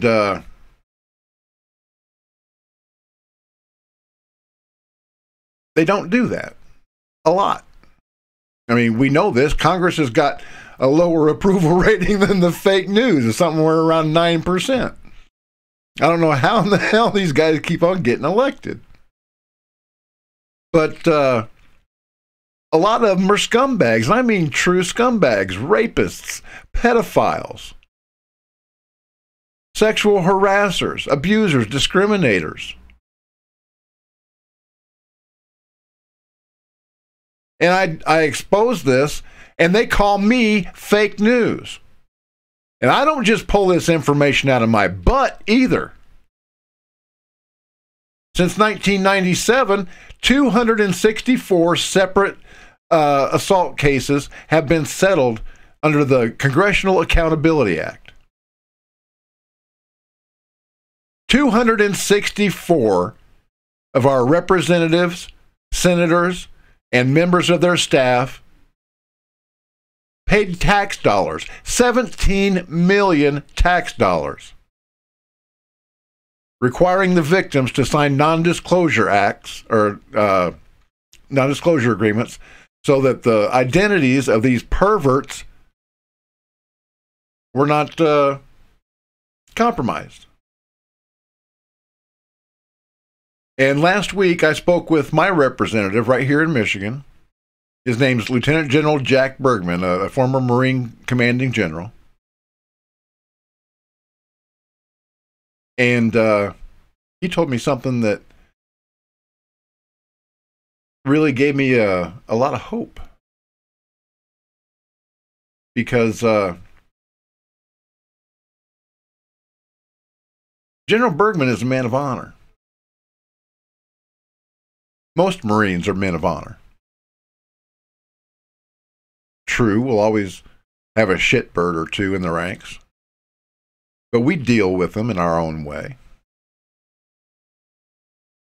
But General Bergman's a good man. And he doesn't want these perverts in Congress any more than you or I do. And he demanded that their names be released and that no more federal funds be given to the victims. That if a victim has a Me Too allegation against a congressman or a senator or a member of their staff, then the person that committed the offense pays that money out of their own pocket, and then they get booted out of Congress. You're going to love this interview with General Jack Bergman. Check this out. Last week, I spoke with my congressman. His name's General Jack Bergman, about the 264 congressmen, senators, and members of their staff who have been accused of sexual misconduct and have been paid to the tune of $17 million. The identities of these sexual predators have been kept secret due to non-disclosure agreements. And we're also going to talk about the violence on the left with senior reporter for Big League Politics. His name's Peter D'Ambroska. He was assaulted at a rally where they tore down the Silent Sam statue at the University of North Carolina. And his assaulter, Antifa member and a professor at the college, is scheduled to go on trial soon. So we're going to talk to Peter in the second half of the hour, but in the first half of the hour, I want to talk about this Me Too movement. And, last year, at the height of the Me Too movement that had started in Hollywood and ended up with a couple of really bad guys going to prison or being charged anyway, two powerful legislators were forced to resign after it was reported that they had sexually abused women on more than one occasion. It started when a photograph surfaced of Minnesota Senator Al Franken groping the breasts of radio host Leanne Tweeden. And it got worse when Tweeden told of Franken forcing himself on her during a USO show in 2006. And then it was reported that Democratic Representative John Conyers from here in Michigan, the longest-serving member of Congress, paid $27,000 to settle a 2015 complaint from a former staffer who said that she was fired after refusing his sexual advances. That money came out of Conyers' taxpayer-funded office budget. But since 1995, there's been a congressional slush fund created by the Congressional Accountability Act, which makes members and their employees anything but accountable. If any member of Congress or a member of their staff is accused of discrimination or sexual abuse or harassment, settlement costs get bankrolled by the taxpayers, secretly. The Washington Post reported that the office has paid more than $17 million for 264 separate settlements and awards to federal employees since 1997. Last year, the U.S. Treasury confidentially paid $934,754 to settle sexual harassment and other complaints, but the total amount paid out is estimated to be between $15 and $17 million. Now, those badly needed tax dollars resolved a total of 264 allegations of sexual harassment and discrimination lodged against U.S. congressmen, senators, and their staffs. I keep on repeating these numbers because they're huge. I want to impress upon you how big this is. 264 separate awards. Now, these sexual predators didn't even have to pay the damages out of their own pockets. And because non-disclosure agreements were signed by the victims, nobody ever knew about it. Several congressmen have said that they didn't even know that this slush fund existed, or that their colleagues had been accused of these transgressions. Now, shortly after Franken and Conyers resigned. Stripper Stormy Daniels reappeared with her accusations that she'd slept with President Trump, and for nearly 6 months, the lamestream media could talk of nothing else. And poof! Just like that, Me Too movement scandal in Congress came to an abrupt halt, right up until Judge Kavanaugh was getting confirmed. Well, I would like to change that. And with your help and the backing of brave congressmen like Marine Lieutenant General Jack Bergman, who represents me and the rest of Michigan's 1st Congressional District, we can get rid of these predators in Congress once and for all. Now, I spoke with General Bergman last Friday, and I asked him if he would support or sponsor legislation that would publish the names of these offenders, whose identities had been kept secret by non-disclosure agreements, and this is what he said. The short answer is there should be total transparency in any of these. Names are named, and there should be not one federal dollar spent on any claim settlement. That is our taxpayers' money. So, yes, names should be named and no federal money spent. You know, folks, we've got a social contract with our representatives in the hallowed halls of Congress. We elect them to do our bidding, and they carry out those instructions with some sense of decency and honor. When they fail, as these congressmen have, then they deserve to be replaced. So I need you to join General Bergman and I in a campaign called We Want Names. The American people deserve to know if their elected representatives are out there perving on women or men, and it doesn't matter which side of the aisle they represent. It makes absolutely zero difference if the elected representative is a Republican or a Democrat. The American people, regardless of their political philosophy, deserve to have honorable men and women representing their point of view in Congress. So I need you to send this video to your House representative and both of your senators. Post it on Facebook and Twitter and Spreely.com, forums all over the internet, wherever you go. And remember to share it on your timeline on Facebook and in all of your groups. That's very important. Let them know that we will not allow sexual harassers, rapists, or pedophiles to remain in Congress. Let them know that we expect every penny of the money disbursed to victims to be repaid from the personal funds of the congressmen or senators involved, and that we expect the accused to resign from office. If they refuse to resign, it's incumbent upon the leadership in the House and the Senate to expel these offenders. If you really want to drain the swamp, folks, this is your best opportunity. Share this video under the hashtag #WeWantNames. You know, folks, Me Too. Yeah. So do that for me. As I said earlier, all of my videos are now released from copyright. You can, I know this one's going to be about 4 hours long. I've got a lot to say tonight. But most of them are short, or relatively short, definitely under an hour. And I usually like to get to the meat of the subject right up in the first part of the show, so that you know, people with their ADHD and attention deficit disorder, they just don't have the time or the inclination to absorb all of this information. So they usually click away about 10 or 15 minutes into a video, and I see this all the time in my Google Analytics. But you know, where some people will make videos that are only 10 minutes long, I like to go into depth. I like to explain myself. My wife always said that I should be a teacher. So I bring you real news from the horse's mouth. I've had congressmen, senators, governors, CIA spies on The Truth is Viral. How dare they call me fake news and ban me from Facebook? But that's what they do. They want to keep you stupid.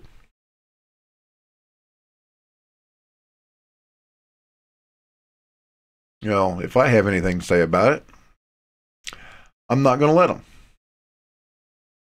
I will continue to bring you the truth until I can't. And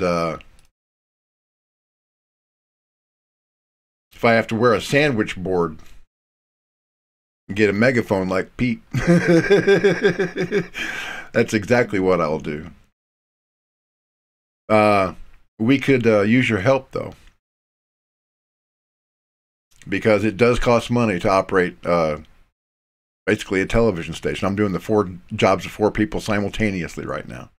I could really use some help. I could use a board operator. I could use a producer. I could use anybody to help me. It's to edit video, because I'm literally up from 8 in the morning until 2 o'clock the next morning gathering news for you from the moment I wake up until the time I go to sleep. 7 days a week. Well, I take most of Sundays off. But it takes money for the lights. It takes money for the equipment that I use to broadcast out. And now that we don't have Facebook to use as a hub, I definitely need a new computer to help me push out my streams and bring them back. I can't, Pete Santilli right now is running the board for me remotely, but I can't always count on him to be there. Well, yes, I can. I love you, Pete. I know I can always count on you, but he's got to sleep sometimes too. So, in order for us to bring you 24-hour live streams, I've got to have another computer. And there's just no way around that. And it's going to cost me about $1,500 for the computer that will do the job. And I'm still paying off the $3,000 loan that I took out to go cover Pete's trial in Oregon, $100 a month. So yeah, whatever doesn't put you out, okay, if you're on Social Security, disability, or some type of fixed or limited income, I don't want your money. What I want you to do, what I need you to do, what the Republic needs you to do is like, comment, and share all of my videos. Go through my entire upload list. Take whatever you want. Upload it to your own YouTube channel and spread it everywhere. I've got 474 videos for you to choose from, and they are on a myriad of subjects. Everything from FEMA corruption, earthquakes, megaquakes, UFOs. We had a UFO flap up here in Alpena several years ago, right around the same time that the Russians were in town conducting exercises. I've captured Russian anti-aircraft missiles right here at the Alpena Combat Readiness Training Center. They erected a sign that says "No photography of military equipment allowed," and I'm like, according to the Supreme Court case, Ohio Blade, Toledo Blade versus the United States, I can take pictures of anything that I can see from a public area. So I took some video and some pictures of these anti-aircraft installations that they were using to prepare for an attack on Syria, and that was really good information. But yeah, I've got exposés on Libya, I've got exposés on Syria and Iran and North Korea, and it's all coming from first-hand sources. You don't get better information anywhere than from right here on The Truth is Viral. And I package it so it looks really pretty too. I was taught by the best. And I've honed my craft so I can bring you all the information that you really need. Yes, I know, Pete. 11 o'clock's coming up, and Will Johnson is going to be taking over on Pete's YouTube channel. My YouTube stream is going to end at 11 o'clock, and but I want to impress on you how dangerous this time is that we're in right now. We've got the richest people in the world financing a communist revolution in the United States. They tried to take down the duly elected president of the United States with a lie of this fake Russia dossier garbage, and they failed. He keeps on winning, and they keep on failing. It's beautiful. But they can't stop him, so they're trying to stop us from telling you the good things that he's doing. They're financing Antifa soldiers in the streets and other low IQ individuals that just believe anything and everything that their Democratic masters want them to believe. And now we've got these dingbats, people like former Attorneys General Loretta Lynch and Eric Holder, Senator Cory Booker, Representative Maxine Waters, and even the fungus that will not die, Hillary Clinton, calling for violence in the streets. I put together a little 5-minute clip of all these jerks that I'd like you to check out.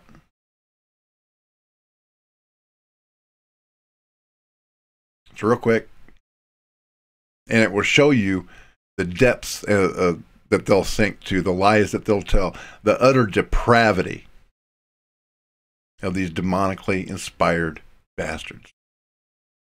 This is ugly, but you got to watch it. If you see anybody from that cabinet in a restaurant, in a department store, at a gasoline station, you get out and you create a crowd. And you push back on them. And you tell them they're not welcome. The people are going to turn on them. They're going to protest. They're going to absolutely harass them until they decide that they're going to tell the president, no, I can't hang with you. Not in D.C. Not in the U.S. Not in D.C. Not in the U.S. Not in D.C. Not in the U.S. I know that this is a time of great fear and uncertainty for so many people. I know it's a time of concern for people who see our rights being assailed, being trampled on, and even being rolled back. I know that this is difficult, but I remind you that this has never been easy.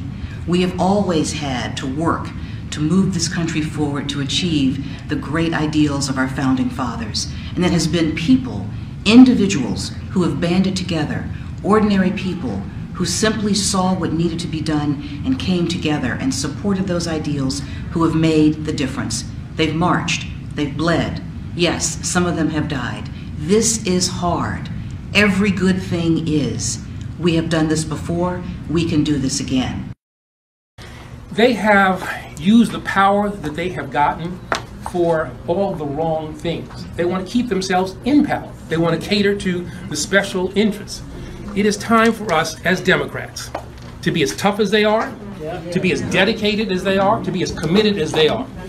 Michelle always says, Michelle Obama, I love her, you know, she and my wife like really tight, which always scares me and Barack. But Michelle always says that, you know, when they go low, we go high. No. When they go low, we kick them.